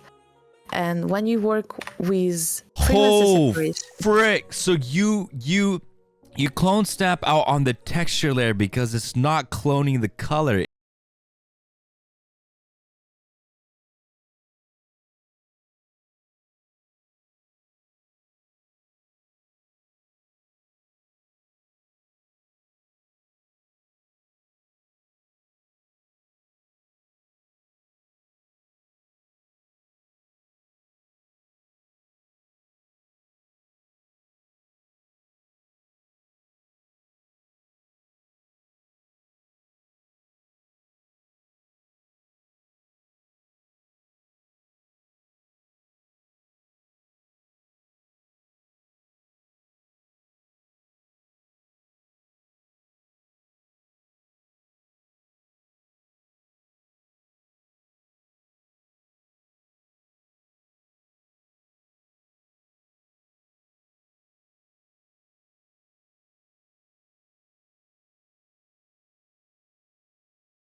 for the big portraits, like close-ups, it's taking like really a while. And with this process, it's taking a while to clean up, but dodging and burning, it's much more easier after that. This makes so much more sense now. This is crazy. Because then when you go back, all you have to do is just, right? All you have to do is just go into the lows and deal with the color, right? Deal with the... Yes, when we're done with this, Wow. I'm going to lower layer. Usually I can uncheck it to check like to not smash the darker and lighter spot. And I'm actually using quite often mixer brush. It's worked fine if you know how to use it. It's worked perfect. So you can just like do mixing here on some spot that you want to lighter up or you want to make it more smooth. Yeah. So just like with a little strokes, not harsh, like not really harsh on it. So what is this now? You're using the mixer brush? Yes, but not on correct layer. I'm sorry. Whoopsies. 1 sec. I talk too much. I really like. Yeah, I'm distracting you. Let's make that this didn't happen. Yeah, we'll just rewind. Okay. Nobody saw anything. Where's my history? Where's my history? Where's history? Here is history. So yes, so let's get back because there is a lot while I was talking, and probably I wouldn't be able to get back. And this is, you see, like I got back for 50 steps and I still used on some places mixer brush. So if I want to get back on this, I will, if I have only 2 layers, I will need to remake the frequency separation. I'll start over. But when I have like additional layer with the texture and additional layer with the color, I can just use a mask and unmask the places where I fucked up. So I bring the texture here and just like cloning up some stuff from here so it can look like the same as it was on the other places. So it's pretty useful to have like additional layers. It's making sense. Yeah. Yo, so, what up, Putler? How's it going? Welcome to the stream. And B-Tree, you're waiting for the iPhone 15, bro? That's not coming out for like another 2 years. I just got like maybe a week before everything started in Ukraine, before war started. I just got like iPhone. First time in my life I got iPhone. Which one? The 13? Like the 13 Pro. I got the 13 Woo! Pro. Nice.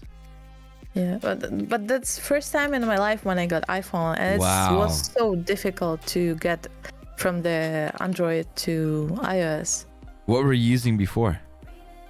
I was using Xiaomi, if you know that. No. All right. So can you know Xiaomi? No. It's like it's Chinese brand, but it's second biggest brand in the world, or maybe third after Samsung. Okay. Interesting. Real quick, can you walk me through your settings on the mixer brush? So everything's 35? Yes, everything is 35. Sometimes I change it. I have some presets already made, so sometimes it's 5%, sometimes it's 20. It's really depend on the situation, on the image when I work on, but usually on the bodies and on the like persons, models and all stuff like that, I use the settings for 35% on all of them. But I really ask you, if you will use it, please like just read what mixer brush doing, because there was a lot of stuff that I thought that was my phone ringing. That was your phone. I heard through the microphone. I'm sorry. That's my father. It's okay. Your dad's like, Nadiia, I saw you on television. You're doing retouching on a line. No. Well, he's pretty sweet, you know. He's like almost 60 and he's replying almost for all the stories that I post on Instagram. Oh wow. Even if he don't know English, like, but he's still replying. He's like, "What did you say here?" Yeah. Okay, so you're doing mixer brush. I have used mixer brush in the past. specifically during like frequency separation tutorials and stuff.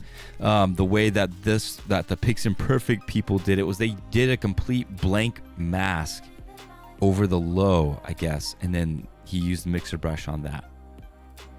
Yes, you can use it if you check the sample all layer sample all mask. layers. So yes. Okay, one sec. I just reply on the father message and. No worries.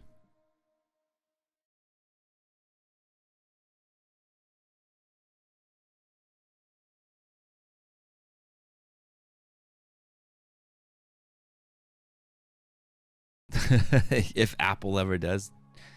Yeah.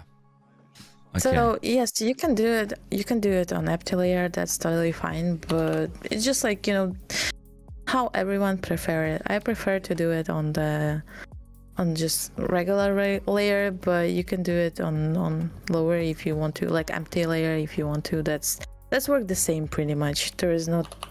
Yeah. Like the low layer below the one you're working on. What is that low layer? Is it just for? It's just copy. Okay, just copy for non-destructive. Yes. Yeah. So this is before and after mixing brush on the lower layer. So this is like blowing my mind. So you're not even using like patching or anything like that. You're mixing brushing. You're mix brushing. Using patching, like you mean this one, yeah? Like patch tool. Using patching is like a little bit difficult because it's lay borders after you patch. So sometimes, not all the time, but sometimes it can have like some borders or it cannot patch. Plus it's a little bit longer. Like if you do like that, you can just like take a mix brush and, for example, here. So you see she have a muscles. You need to keep the muscles. You need to keep the shadows, but you just want to make it a little bit more smoother. So she can look more feminine on the hand, if you can say like that, like more smooth, more better.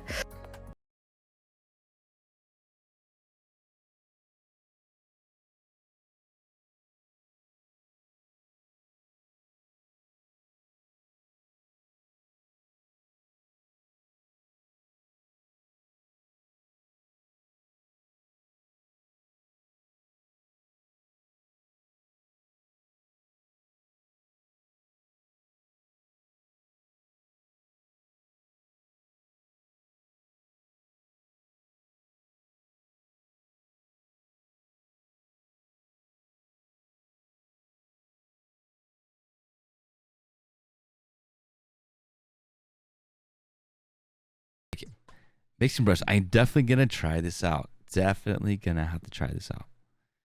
So, and you know what? Sorry, I don't mean to talk over, but I think all my time learning like frequency separation and stuff like that through YouTube has brought me to this moment, to where like I understand what you're talking about, and like I can kind of awesome. I can get it. It's crazy. Do you hear me like okay or no?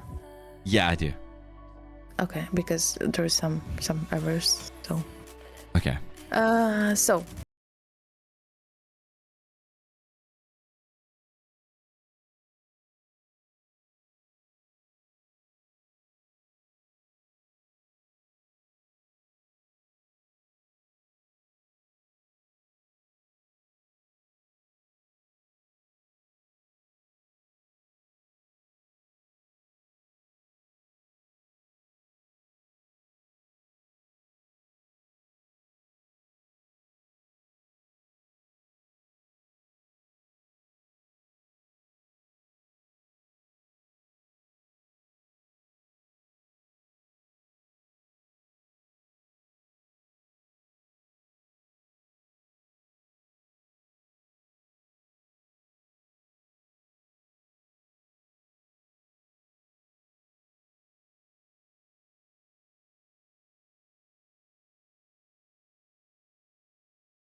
video and finding the right information is like really huge. So sometimes you can just pay money, get effort really fast, and already start to make money on it, you know. So good.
Some stuff on it.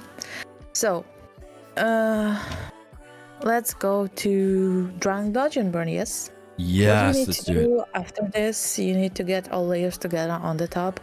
That means you need to press Alt Control Shift E, or on the, if you use Mac, Alt Control, yeah, on the Mac, Shift E. It's pretty the same. Command.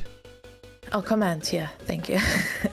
I haven't used Mac in a while. So it's basically like it copies the layers and merges it into one layer. Yeah. Okay. On the top of everything. Then you go to, you can just blur it already, but I prefer to go to camera raw filter, and then go to monochrome, and then put clarity on 100% or less. It depends on the image. Here I probably left it on the 50 because it's enough here.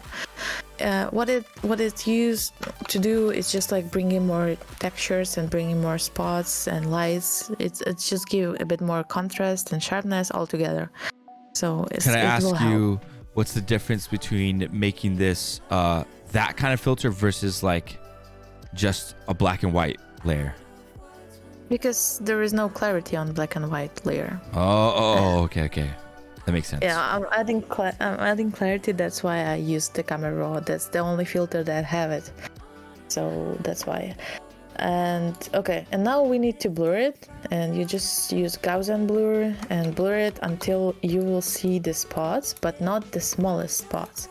So on this image, for example, if I use 5 pixels, I still can see spots on the forehead. I still can see spots on the arm. But it's not the small spots. It's not the pores. It's to not make the pores. You look plasticky. Yes, exactly. So you will smooth the skin. You will make it work, but she will still look like human, you know. Yeah. So I will leave it like that and just press OK. And after this, it's just going the normal dodge and burn. That's what called drunk dodge and burn, because like the image is blurred. And black and white. It's because, you know, it's much more easier to work without color than with color. And on here, usually, and brush settings for that is I use flow mainly for 2-3%. But a lot of people is struggling with controlling flow, because flow working, like if you are doing a lot of strokes on the same place, it will like overlap. Okay, let's do it. It will just like overlap on this. So you need to know how to control it. Just practice a little bit and that will work. If you practice, that's gonna definitely work. And I'm just... I was taught like 2% flow, 100% opacity.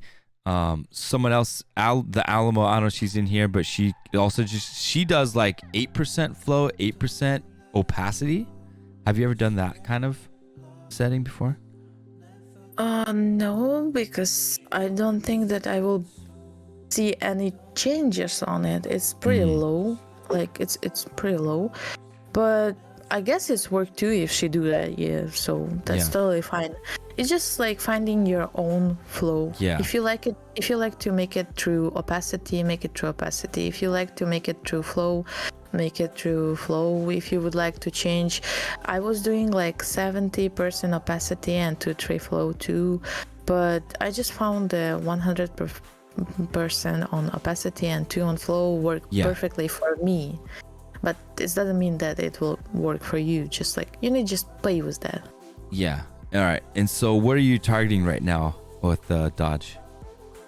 So I'm just targeting the dark spot that I don't like. I think her forehead have not the greatest shadow on it.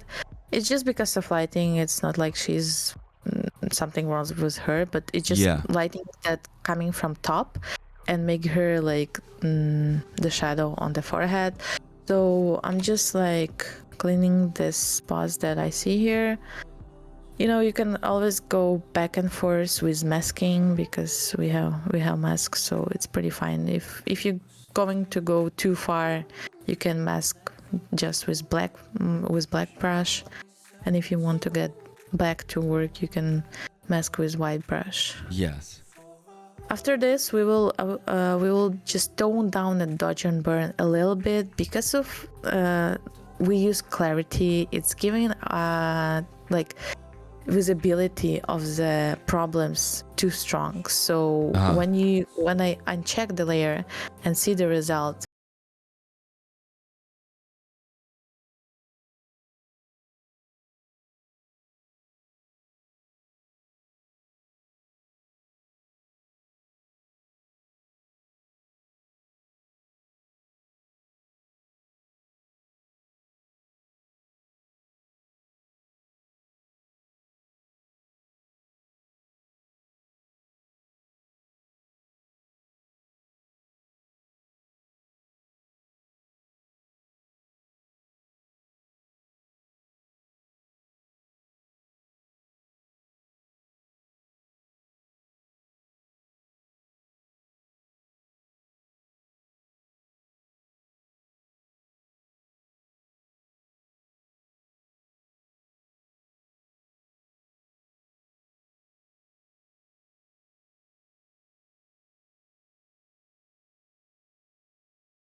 and money and documents, and that's all.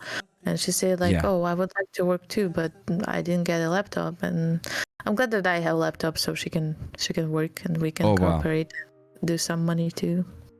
Yeah.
Probably the hardest is color. I still struggle with the color. Yeah, even after a few years, I still struggle with the color, especially on the sets. Like this Shiseido company was really difficult for me. I spent a lot of time on it because the Japanese company. Yeah, they need to have like, they have the shots of the eye, for example, on a different condition, like with mascara, without mascara, with some pencil or something like that, and they are all the same, and they need to have it look all the same on all the image. All the colors should be same. All the retouch on the image should be the same. So it was pretty difficult to make the color the same because, like they put a makeup on and lighting changing a little bit and like this change a little bit. It's all make difference. Yeah. And like changing the color and finding the way how to make it was pretty struggling. And the longest, it's like taste probably. Like you need to have a taste to retouch. To feel what is trendy, what is cool is what is not. So finding the way how to see this stuff, what need to be edited and what is not need to be edited is pretty difficult. So here, it's look like this, the panel, and you can see preview. The yellow spots is the spots that it will dodge, and the blue spots is the spots that it will burn. Like, so this is original and this is after. Like, let me zoom out. We already cleaned a little bit, but you can see on the hand, it's pretty visible on the hand. Wow, so this plugin is called Retouch for Me. Yes. And it includes dodging and burning. It's all separate. You buy separate dodge and burn. You buy it separately. They have different options. Like this is only for dodge and burn, for example, this plugin, and it will do like you see the hand. It's like doing dodging on the hand. And if you want, you can make effort less. You can make effort more. So you use this tool when you have a lot of images to retouch. Yeah, it's saving time. It's doing pretty okay job. Like you just need to control it and mask it if anything, but it's doing pretty fine. So I just always check soft light layers so I can have the same, non-destructive technique, because with this condition of layers, if something happen, I can still go to frequency separation and just like clean some texture and clean some color. But if I will like, for example, do alt contrast shift like merge everything on top and do retouching here, and then do some correct layer and then do again, for example, merging, I already can't come here. So that's make difference. Wow. So this is what it do. It's also have volume. What is else? There is clean backdrop. If you have white backdrop, if you're shooting on studio, it's saving lives. I swear it's saving lives. Because like thanks when for I following was the doing Like Den closing, Academy. and Zlum closing, Tempest, like stoked to have what you you see here. on Asus when you buy the stuff, you see like on the Nike, on the Adidas, all the shops is doing shot like that on the studio on the white background, and it's really marquee, like you see the footprints on it all the time. Yeah. And it's taking a while to clean it, but this thing is saving lives. It's just doing it in one click, and you just need to maybe mask a little bit, that's all. Chat real quick, Fiona, let me show your face real quick, chat. If you are new, you guys are just tuning into the stream, we've been going now for 3 hours, 2 hours with Fiona, but we've got a professional retoucher from the Ukraine. So she came on today not just to show us retouching, okay? The objective today, of course, you are very aware of what's going on with Russia and the Ukraine, but she's actually in there on the ground in the Ukraine. Where she's located is more on the western most side of the country, and She's volunteering her time at a food kitchen to help feed refugees. She's currently housing a family in her flat that came from Kiev, and helping families and stuff like that. And so she's trying to raise donations to help feed families, to help organizations. If you type in !support, you guys can find links to other legit like donation places that you can donate to. The place that she works with, or that she's supporting, I've got a link for that. But she's also taking retouching work right now. All right, she's a 700 plus 4.9 reviewed Fiverr artist, like makes all her income through that. Like, she's done amazing work. So if you guys have any retouching work for her, she will gladly take it, and she's going to use it to donate to charities across the Ukraine. Princess Fiona, she's a part of our Twitch photography family. She's super legit. And we have her on stream today. It's really a treat to have her here to share with us what's going on in her country. And then she's already shared with us so much about Fiverr. Like, if you guys have been interested in that, she's also shared, I sent her an image. She's taking us through basically like a little class on like retouching, frequency separation, dodging and burning, drunk dodging and burning. And so it's been amazing. Definitely rewatch the VOD if you once we're done today later on. But if you have it, the means to donate anything, all right, please do so. We don't have any like donation goals. We don't have any like Tiltify notifications set up. It's just you and having the means to do something, and just do it. Feel free to let us know if you want to. We already had Mikey Tendo drop $1,000 donation to one of the charities that Nadiia shared with us, and that was incredible. Tori Sky also donated and whatever. And so you guys just, you guys already made Nadiia cry. We already achieved the objective, right? So I'm gonna cry after this too. I'm holding myself to not cry because all of you are so sweet, and this is amazing that all the world, like people around all the world is helping, and they know the situation, and they are caring about people here. And that's really overwhelming, and there is not enough words to say thank you to all of you that are speaking, that are talking about that are donating, that are helping, that are caring. Even your like WhatsApp or something like that to someone in Ukraine, that mean a lot. That mean like I love you in the moment.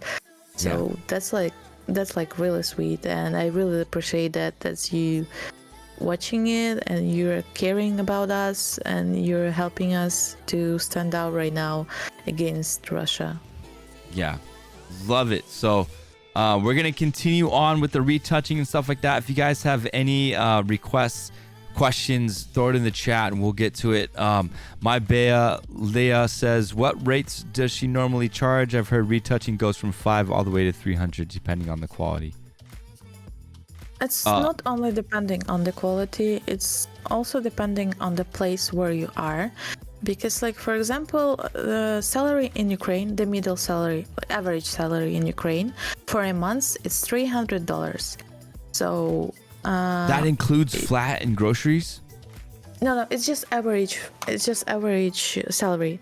Oh, okay. That's mean like, yeah, you're gonna pay for the flats and for the food and for the gas and water and everything for in that $300. 300 USD.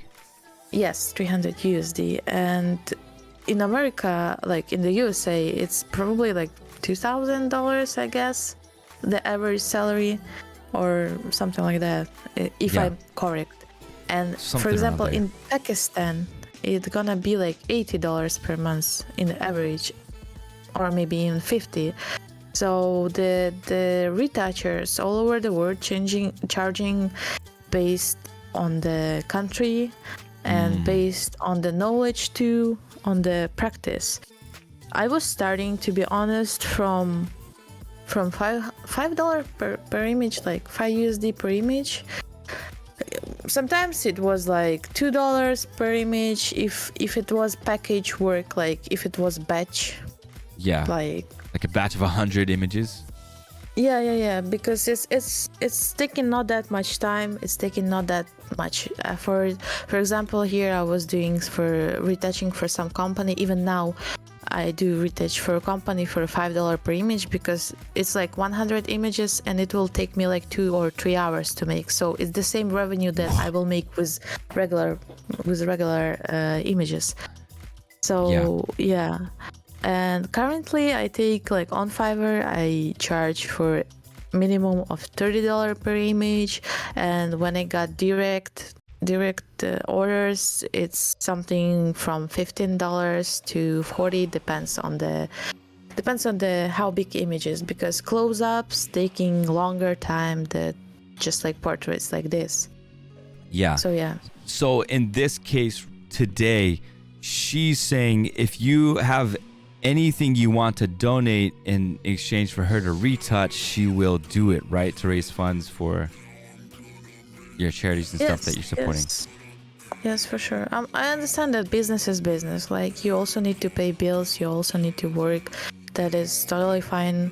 That's like, life is going on all around the world. It's like life can't stop because of the war in Ukraine. But if you have any orders for retouch, or if you know photographers that need retouch, please ask them to order from Ukrainian retouchers, because everyone that I know is making orders, but they donate everything that they have from revenue to charity.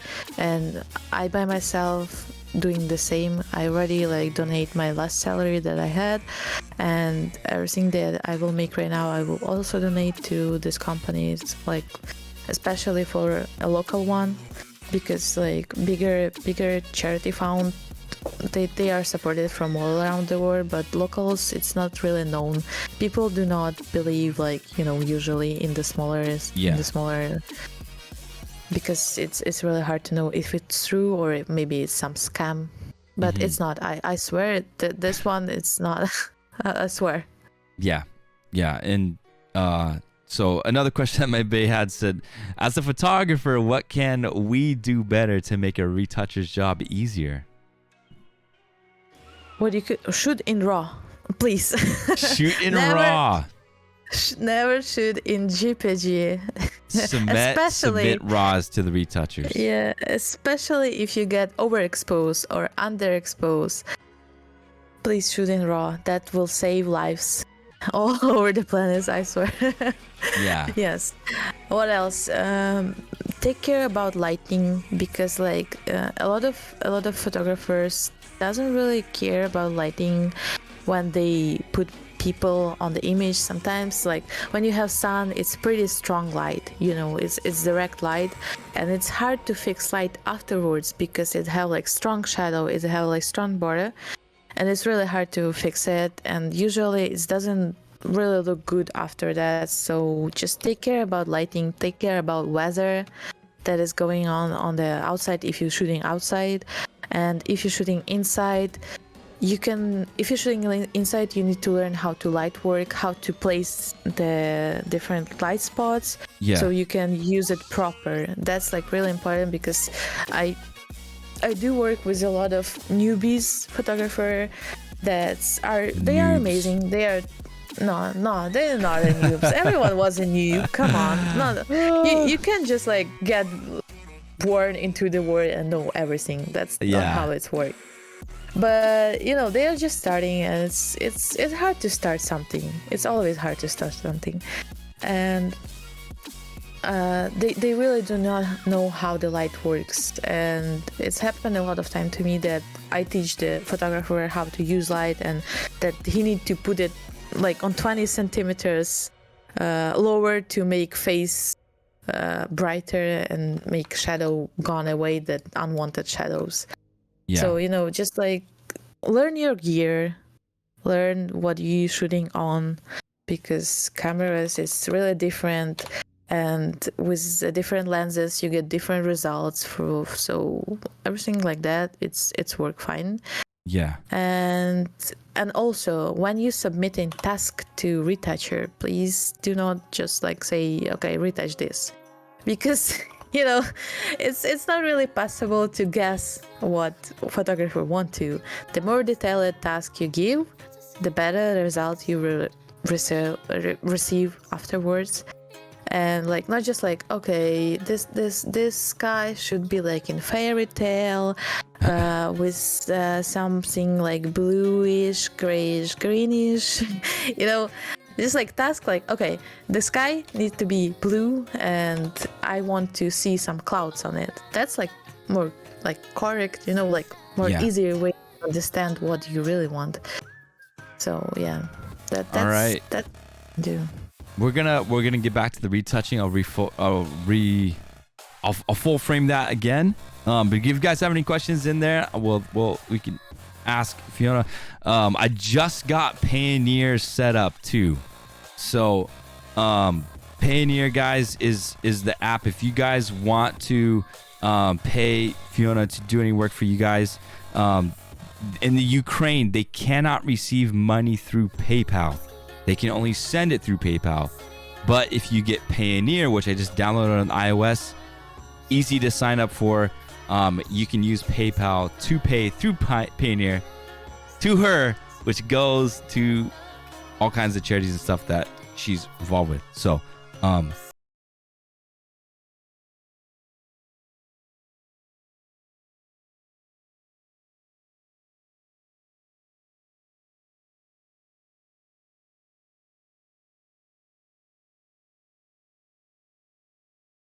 RL subscription. Tree 3 of 9 gifted a tier 1 sub to Rogue One RL. They have given 43 gift subs in the channel. You made this action? B-Tree, thank you for that gifted sub. All these actions I made, like all on these panels, I write it for myself. If you have any actions you want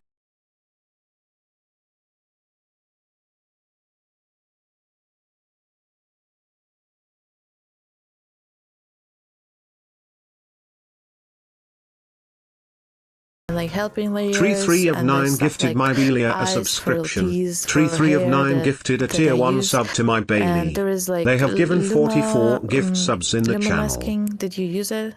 Like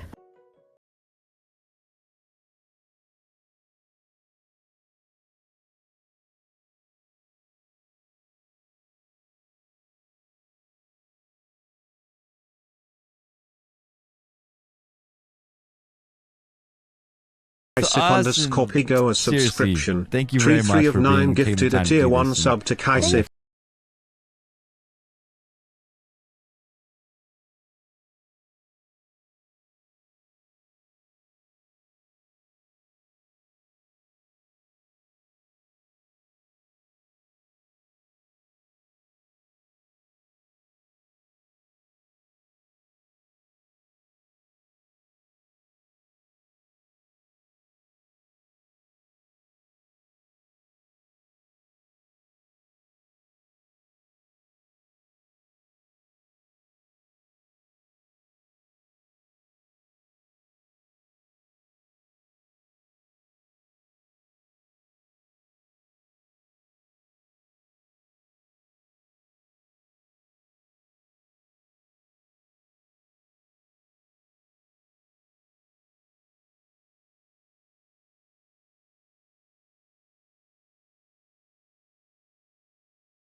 on DeviantArt. Just like search for a hairbrush or for eyebrow brush or for texture brow. There is a really cool trick actually. When you're using dodge and burn, and if you're losing the texture on the image, sometimes, you know, the shots are made and people just already don't have like pores on the skin like too visible. And if you do retouch, you can lose those pores at all. It happens sometimes, even if you are like really precise on what you're doing. So you can do like dodge and burn, like just put the regular layers that you do already, and use a texture brush. It's also, I downloaded that on DeviantArt too.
After on this point.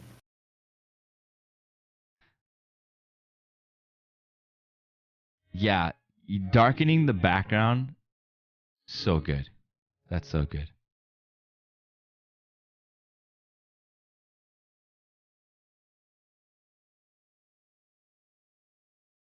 That's funny. Carrie in chat literally was said, "Can we get a sneak peek of the before and after?" All I just right. want to darken this spots here too a little bit.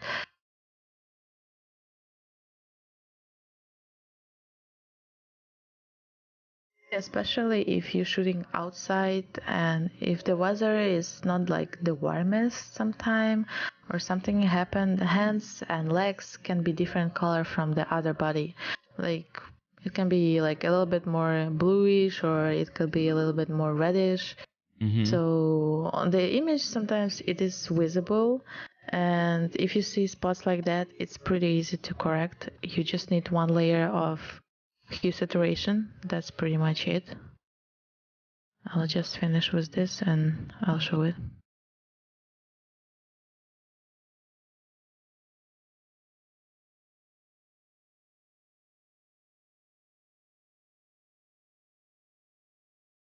Yeah, she just showed it, Carrie.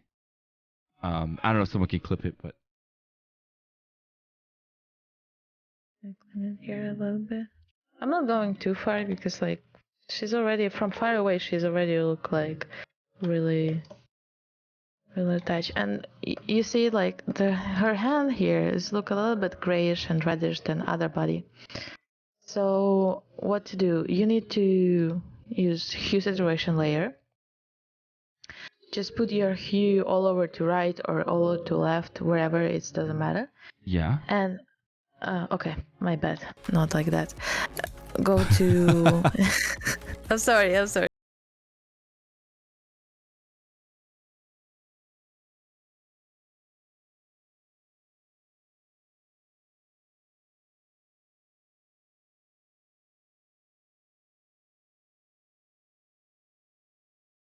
Through a subscription, Tree 3 of 9 gifted a tier 1 sub to Unij. They have given 46 gift subs in the channel.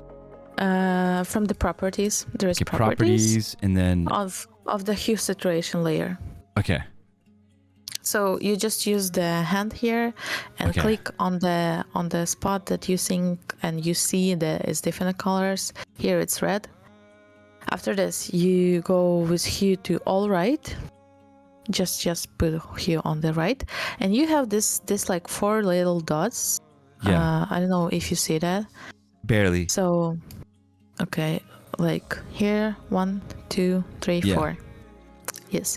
So what you need is it's part of color spectrum that you see, and you need to cut it. Like you need to cut color spectrum on the spot that you want to change. So for this, you need to take the most left point and just move it to the left. And when we start to move it, you see that the amount of color, blue color that you use in hue is going to make smaller. And you just need to check, okay, something like this is enough probably, yeah? Whoa. So after this, you get hue on the 0. Oh my gosh, you're blowing my mind, Fiona. And you just move hue to the right or to the left. If you move to the right, it will be more yellow. If you use to move it to the left, it will be more red. So we need to move it a little bit to right, just a little bit, maybe on plus 6, and maybe a little bit adding saturation, just like tiny little bit. So this layer, you see, like hand was red and now it's yellow.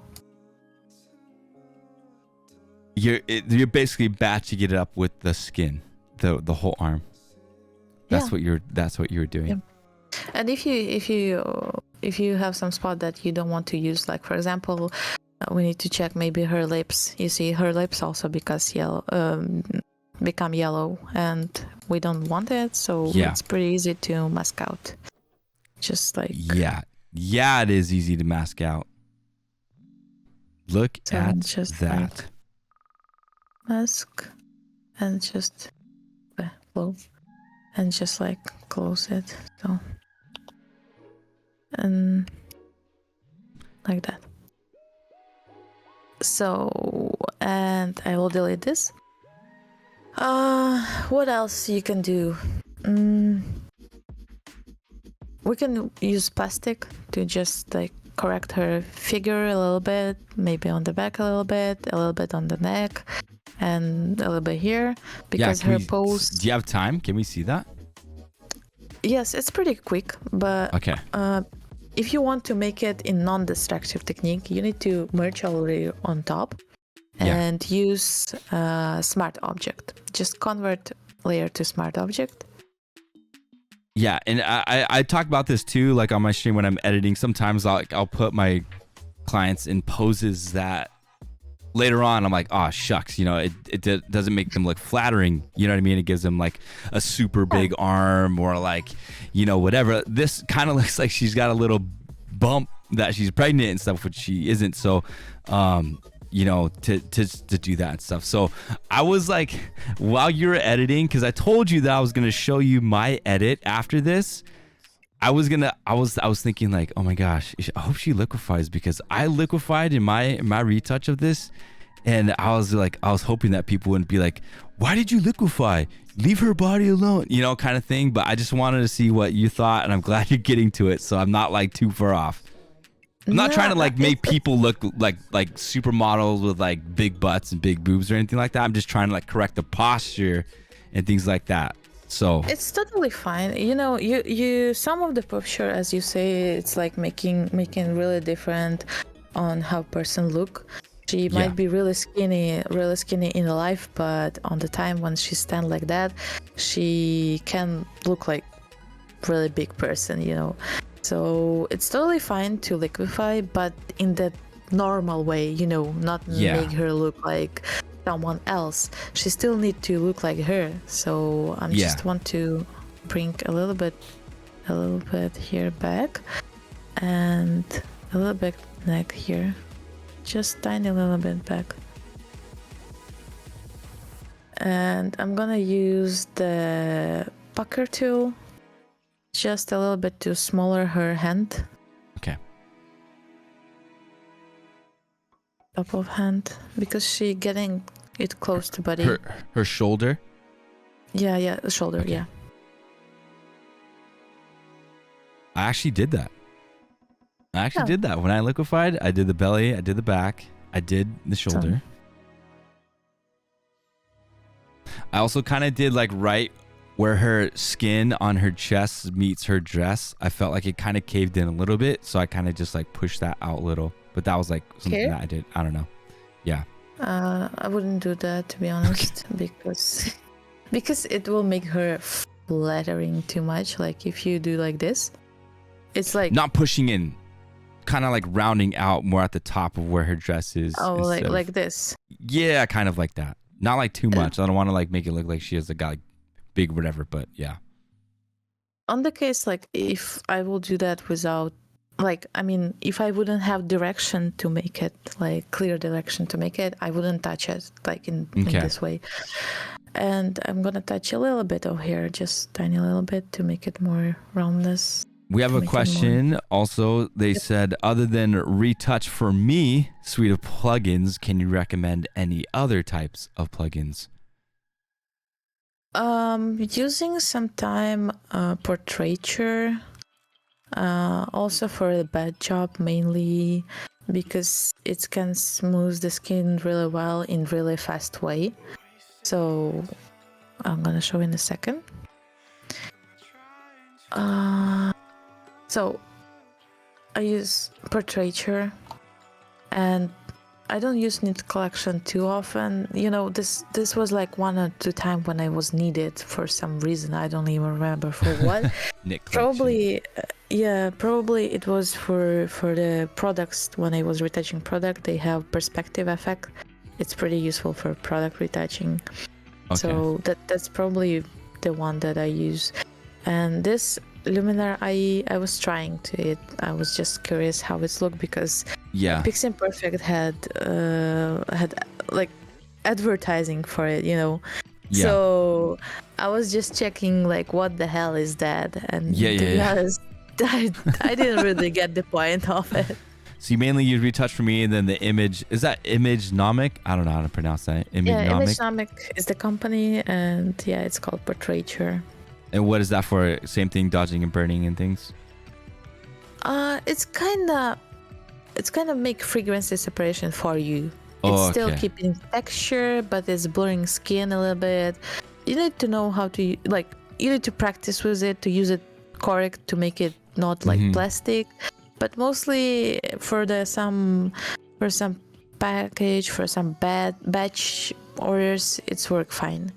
And also I use Topaz Gigapixel. It's like it's not actually plugin, but it's additional software. I see so many advertisements for that. Is that thing legit? Does it really enhance images, you feel? Yes. Yeah. Yes. It's enlarge it. You can enlarge images and getting like, of course you can get like, you know, high definition of image from the 40 pixels on 40 pixels. That's but on the most points, if image was not too bad, it can enlarge it and adding some details. So I use it like on the task when clients ask to enlarge image. I aware them that it wouldn't look like high-end photography image, like, you know, but they are pretty cool with the result. They really like it. So probably if they like it, I like that too. That's cool.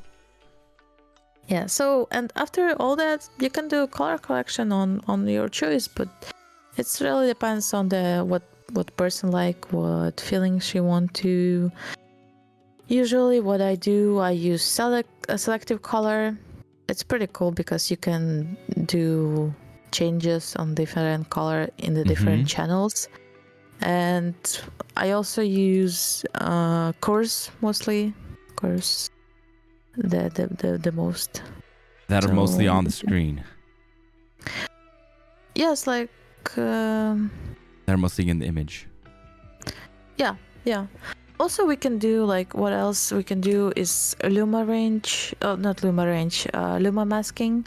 Okay. So this is luma masking. It's when you select the channel and you just like making the selection from the channel. Usually for portraits, it will be blue channel because it have the most definition on the skin. I'll show you. Like, okay, sec. So this is the blue. Yeah. And on the blue channel, we can see the most highlights and all stuff like that.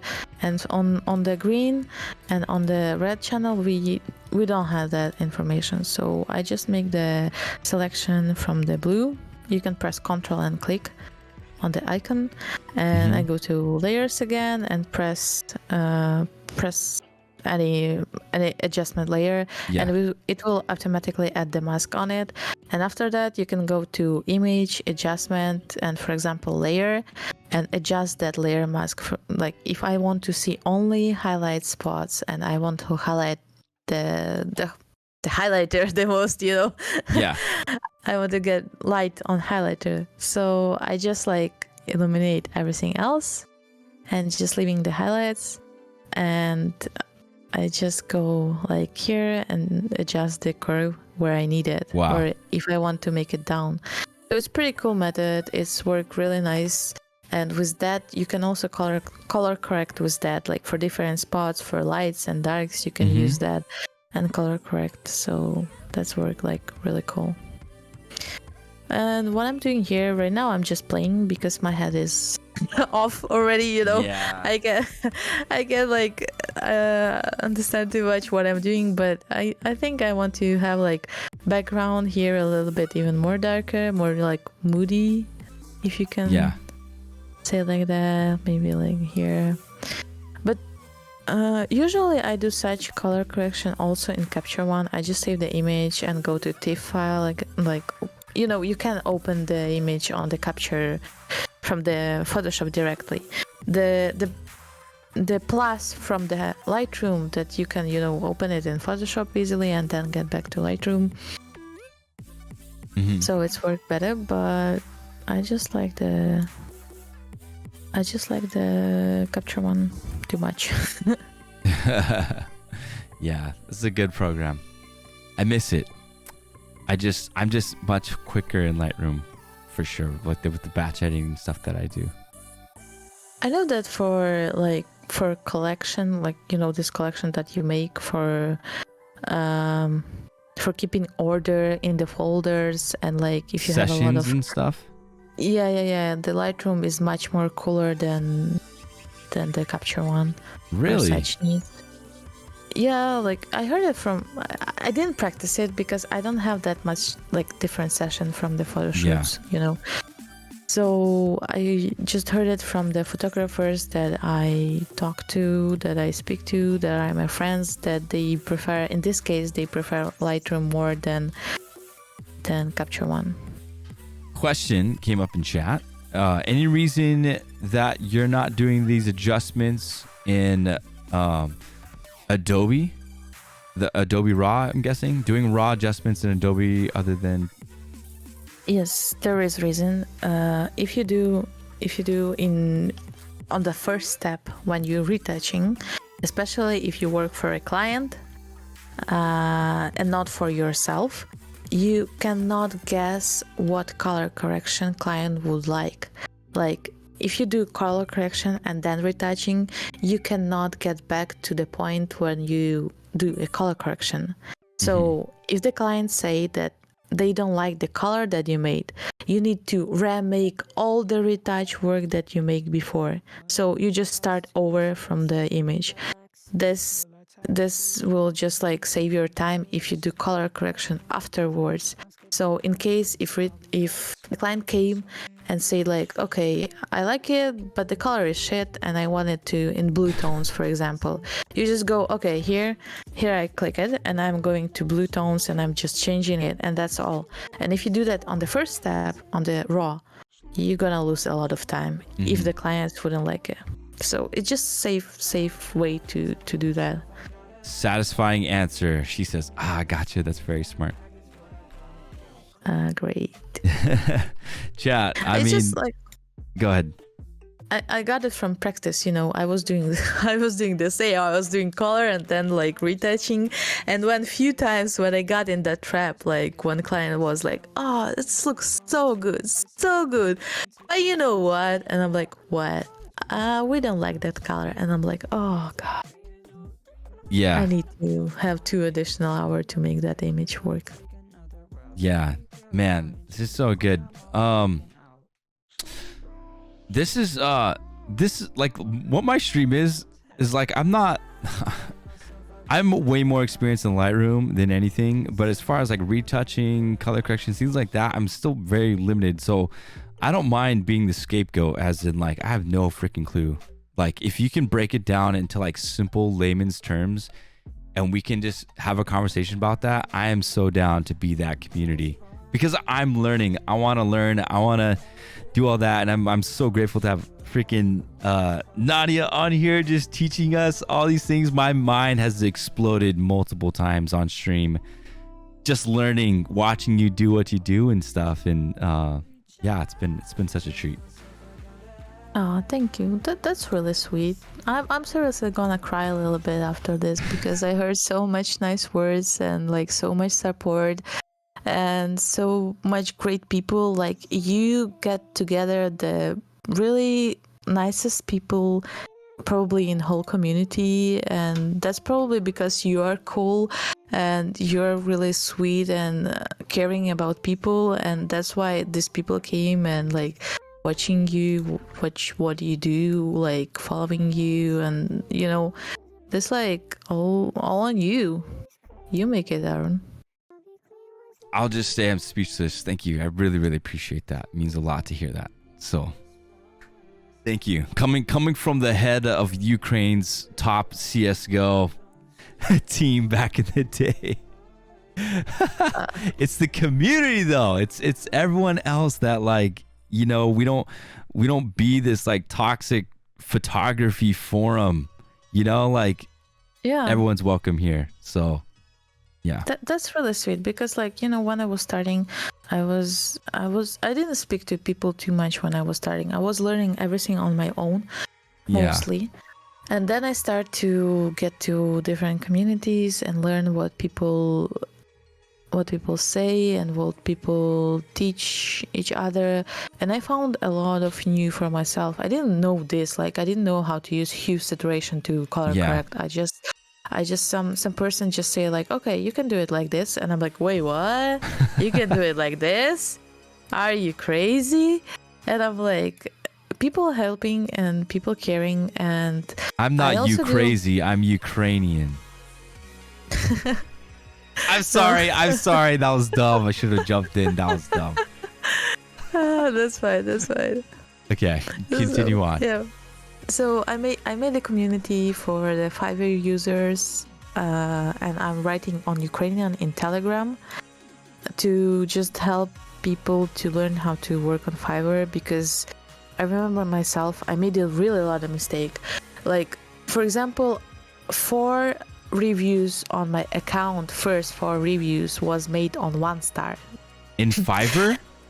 Yeah, on Fiverr. Your first 4 reviews on Fiverr were 1 star. Yeah.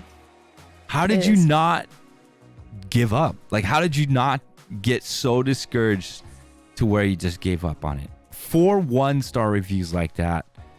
What? How did you press on? I'm just crazy, you know. Like, nothing can stop me except bombing.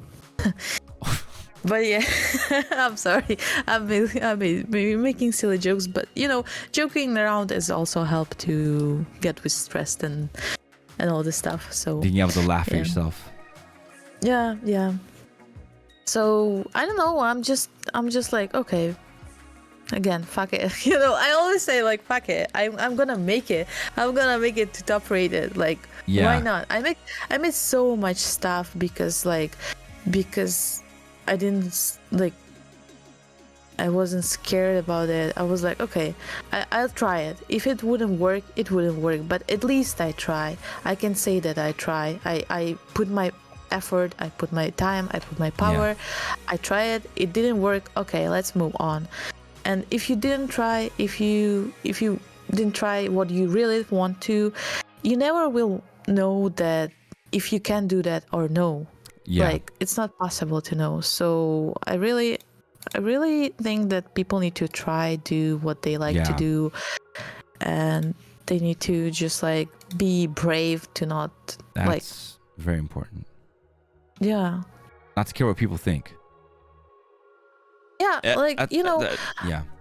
I heard so much shit around like, oh, you're sitting just on PC, that's all. When you will get normal job, or like, oh wait, how you can make money on that? Are you sure? Are you not a webcam model or something like that? Because it's not possible to make money on the photography, like on the retouching. What the hell?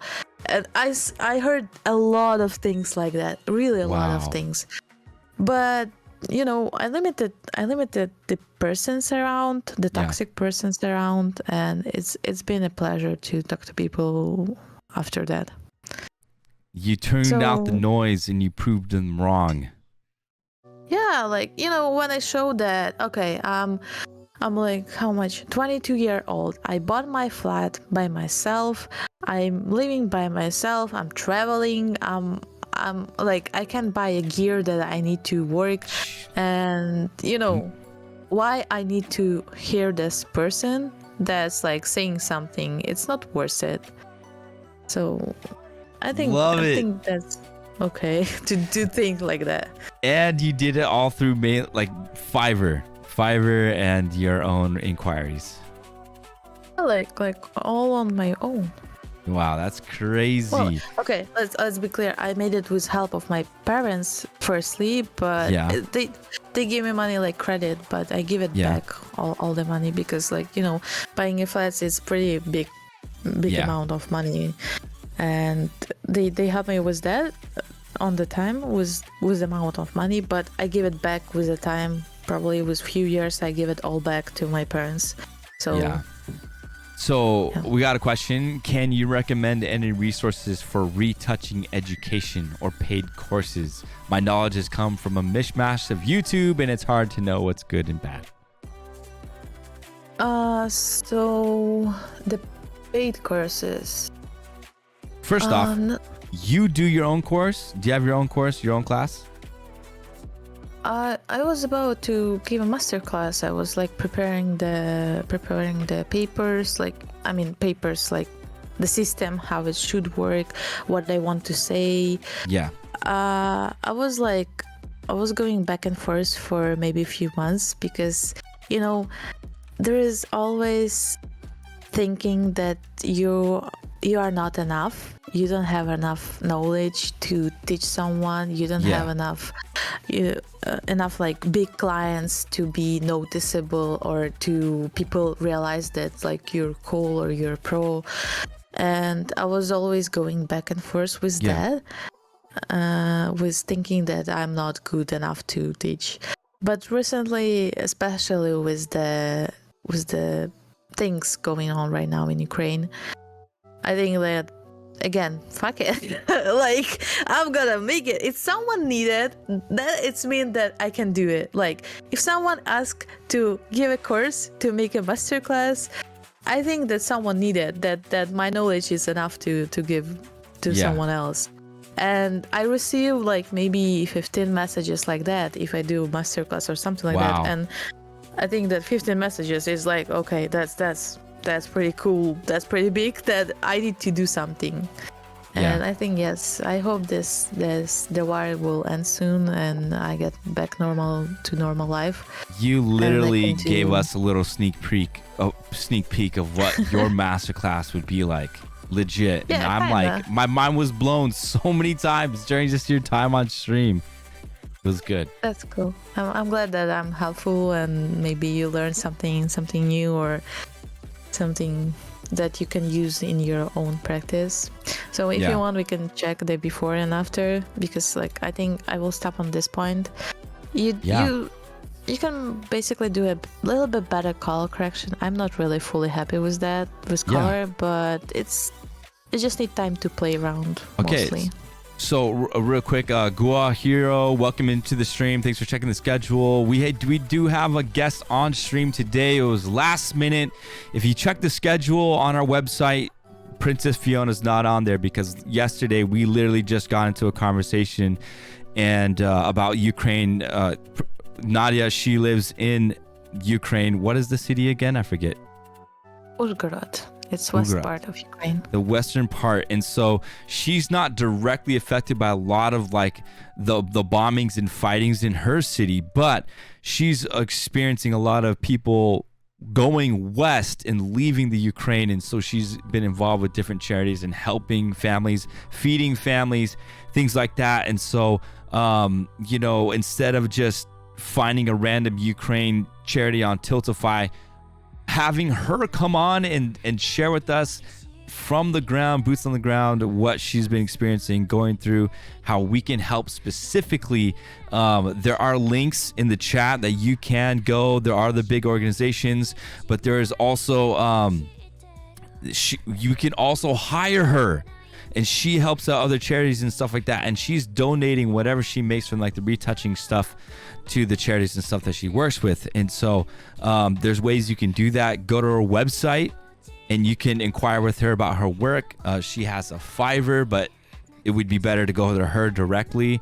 And her attitude is she's going to continue to work regardless of what's happening in Russia and what's happening. She's going to do her part, right?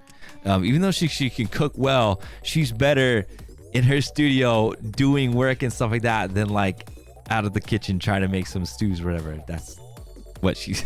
But so yeah, she's on here and we're having a good time just chatting with her and talking and stuff. So real quick, would you be able to export that and send that back to me? Because I want to, like I said, I wanted to compare the job she did versus the edit that I sent out to my client already as a sneak peek.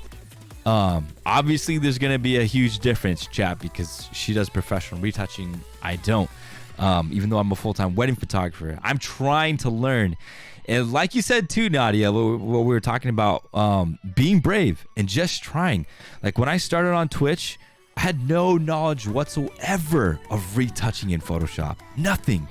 And then for me to be like, hey, I want to learn this on stream, it was a little nerve-wracking because I know there's so many people in the Twitch photog community that know this stuff, that do this well.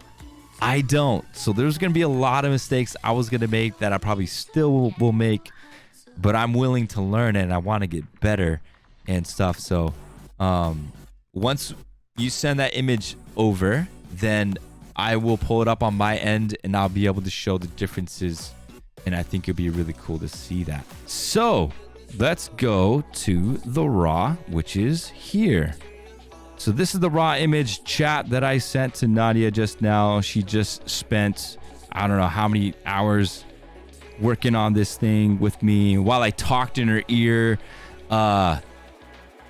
distracting her, but also learning from her and just plumbing the depths. And so this is a wedding that I shot over the weekend. I'm really interested to see what she did. So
You know, I prefer a bit more natural way because okay, it's kind of a little bit too yellowness, but it's not a bad. Can you zoom out, please? yeah, don't hold back, okay? Please don't hold back. Just give it to me. I want to learn. Well, you see, if you check the forehead from the, if you see far away, like picture like this, Yes. you see her hair. She have like some bumps on it, and because of lightning is going from the up, you have that shadow under eye, and it makes her look like too tired. So if you're gonna use mixer brush or something like that, a little bit, just a little bit, it will make her more alive for sure. Okay. In the future, I really like the liquify. I think you even did a better job than me. She looked more natural on that point. I appreciate that. Like seriously, I'm straight. I'm straight right now. I think she looked more natural on that one, because on mine she's just a little bit too more, you know, skinny, something like that. So on yours she more like real. But then again, you also did it on stream within a time limit, so I'm pretty sure you would have done more, right? Maybe a little bit more, but I mean in terms of maybe color correction, something like that, because you know it's really hard to critique the color because it's really a matter of taste. Yes. Between the image. So Probably looking on your image right now, I would get exposure a little bit higher because it's look like kind of a little bit darker, but maybe it's because of stream, I'm not sure, on my image. But it's not that bad as you think. It just needs a little bit more work. Yeah, so I edited mine. I got back from the wedding around 10ish, and I think I was editing this around like 1 a.m. the night of the wedding. So what my goal was to get edits out to the bride and groom to share as sneak peeks. So I haven't fully gone through to edit everything again, and I'm definitely going to revisit this. And it actually, because I paid you for the retouch, I'm actually gonna try and work off your image and see what like the color and stuff like that. But I really want to see, and then also using the techniques that you showed on stream. Definitely gonna use that.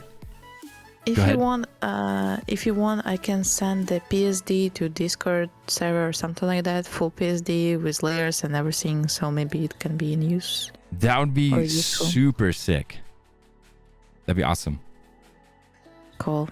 I'll send it after this. Okay. Yeah, sounds good. Okay. Anything else though? Anything else you want to talk about the image? We zoomed out, checked the liquefy. When you say that you was also limited on the time and it was just like sneak peek, it's hard to compare like that in this term, because like I spent how much 3 hours to retouch it, and you probably spent like much less than that. So but yeah, checking the shadows will make the difference a lot on her face, will remove the tiredness. Everything else is like, it's also, remove the yellow from the eyes. It looks sick. She looks sick. That's like awful. That's really awful. Will do, Captain. Everything else is cool. I think that you did nice job. And if you remove the yellow from eyes, even this color correction, it's cool. And you see on your color correction, the hand is not red at all. So it's already... Jaundice is the disease, yes. Yeah, sorry, I don't know how that's called on English. On Ukrainian, it's called żółtucha. Żółtucha. Yeah, żółtucha. Bombea says, I have a clarification from before. She does all her color correction in Capture One, or what? Where do you do your color corrections? Capture One or Adobe? For color corrections, it's from time to time. It's depend on the mood, to be honest. Like usually I do first step, I do exposure correction and all the basics like shadows, lightnings, masking a little bit if it's needed in the Capture One. Then I go to Photoshop. I do all the retouching in there. And after that, I can do color correction in Photoshop or in CS1. In CS1, for me, it's easier and faster than do in Photoshop. But it's require additional step, Being in Photoshop, you can just make layers and export, and you're done. That's all. And if you do color correction afterwards in C1, and your client would like to make changes on the retouch, you need to go to Photoshop, make the changes in retouch, and then save it, and then copy color correction from the other image, like same one. So sometimes it can be a little bit difficult, but yeah, my steps is Capture One, Photoshop, Capture One. I do like that. For me, it's work. Nice. And then when it comes to color correction stuff, you do it all manually. Do you ever have any presets that you've made? Do you use any presets that you've purchased to help you with that? Yeah, of course. I do my own presets for example, like, sometimes there is a lot of same shoot photo session, like same environment. So I just do preset, or I just copy the edits in Photoshop. In the Capture One, it's pretty easy to make it, just like one click. And yeah, I have also bought presets, but I don't really remember where I bought it from, to be honest. Like, I don't remember, but Yeah. I do have some purses. Did you buy Capture One outright, or do you subscribe? I subscribe. Okay, interesting. Well, seriously, thank you so much for like your honest review and looking over it. I literally learned so much just watching you edit and do all that. I'm excited to remove the blemishes in the texture layer. I'm excited to use mixer brush in the low layer instead of patching. And I've got a lot more images from this set. Like I said, this bride, you know, she's been a part of like beauty pageants and all kinds of different things like that. So I really want to make sure that I'm like doing a good job retouching her images and stuff. And I know she likes to show it off on Instagram and all that stuff. So yeah, I'm definitely gonna use some of the techniques that you showed. There's this one, I was gonna send you this one. This one's really pretty, that I had posed up for the bride. But I was gonna have you retouch this one too, but I don't know. I thought the other one, because the bride already set the other one as her profile image. So I was like, all right, let's just see that one. But this one has a lot more detail in the face that you can really get after. Yeah. This will probably took a little bit longer than that one. If I made it off the stream, like, you know, in regular environment, if you can say like that. Yeah. So because of flyaways on it, pimples, you see much more. The texture, you see much more. Yeah. And yeah, but it's really beautiful. She look amazing. Yeah. Chee. Oh man, so good. Well, I mean, I feel like this is starting to wrap up. Yeah, like we've had you on talk about what you do on Twitch, Fiverr. We got into Ukraine, the things that you're doing, how you're being affected, and then how people can support you and the people that you're involved with. And guys, if you want to support her, it doesn't even have to be like professional stuff. You just want images retouched. Hiring Nadiia you're helping more than just her. You're helping she's literally hosting family in her house, you know, helping provide shelter and food and things like that. So these are ways that we can do this, and especially as, you know, Nadiia, you being part of the Twitch photography family, how could you not support you? And so thank you again, Tori and Mikey, and to anyone else who's donated to charities during this stream. Really appreciate your support. Do you have anything else you want to chat about, Nadiia, or share about?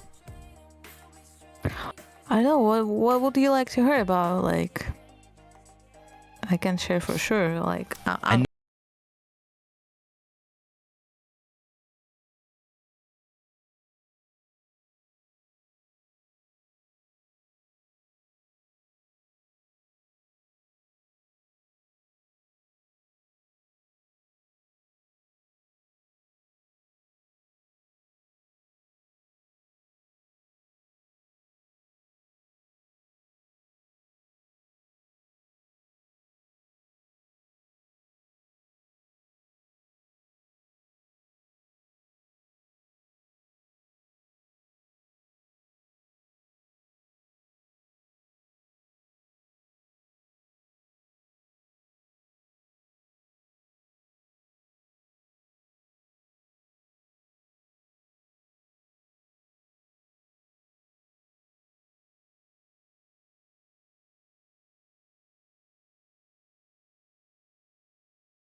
like hero that's fighting for them. So it's from psychology reason, it's really important. So it might be a few pilots. The amount of airplane that they shoot from the Russia that they send, it's correct, but it's possible that they can be like few pilots or one. Why not? You know, there is like really cool pilots in here.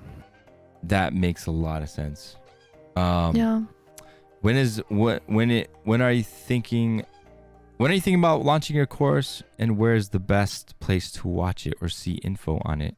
How do people stay updated with you? My 4-inch friends usually use my Instagram. That's like my main source to share information. Recently I wasn't post too much because like of the different stuff, work from Fiverr and all stuff like that, but Yeah. I hope I will get to Instagram anytime soon and post more often, like good stories, happy stories with some cocktails and retouching on top of it. So yeah, I hope what is it your will preferred be cocktail?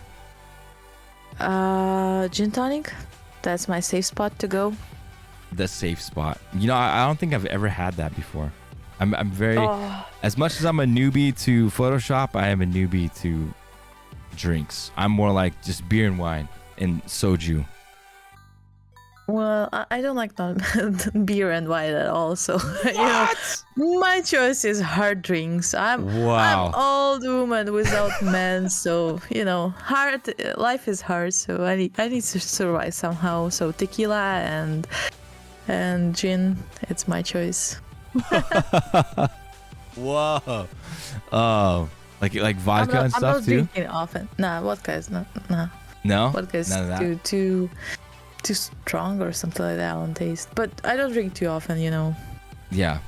No. It's fine. Yeah. Any other questions, chat? Any other questions? If you guys have any questions too and you can't get through to her, you can always just ask me. And I've got a direct line to her. She's literally got a phone labeled TLD Academy that she picks up when I call. And bam, direct access. Yeah, true. Well, I think that's about it, Fiona. I think that's about it for today. Might be like, if you have any questions, I would like to answer, but if not, that's still cool because like I'm a little bit tired and I think I need a little bit sleep because I only sleep for four hours last night. So we hear it in your voice, and I'm more concerned about your migraine. I want you to get rest, but you really stuck it out on stream today and really gave it your all. We really appreciate you having conversation with us and showing us your workflow and all that good stuff. I really appreciate that you make it. I really appreciate your offer to come here today and to support Ukraine and the audience that you get into like together. It's just amazing. I am like speechless. It's really mean a lot. Like maybe I look like not like too emotional right now, but believe me, I'm like, it's mean a lot. It's meant so much a lot. Thank you.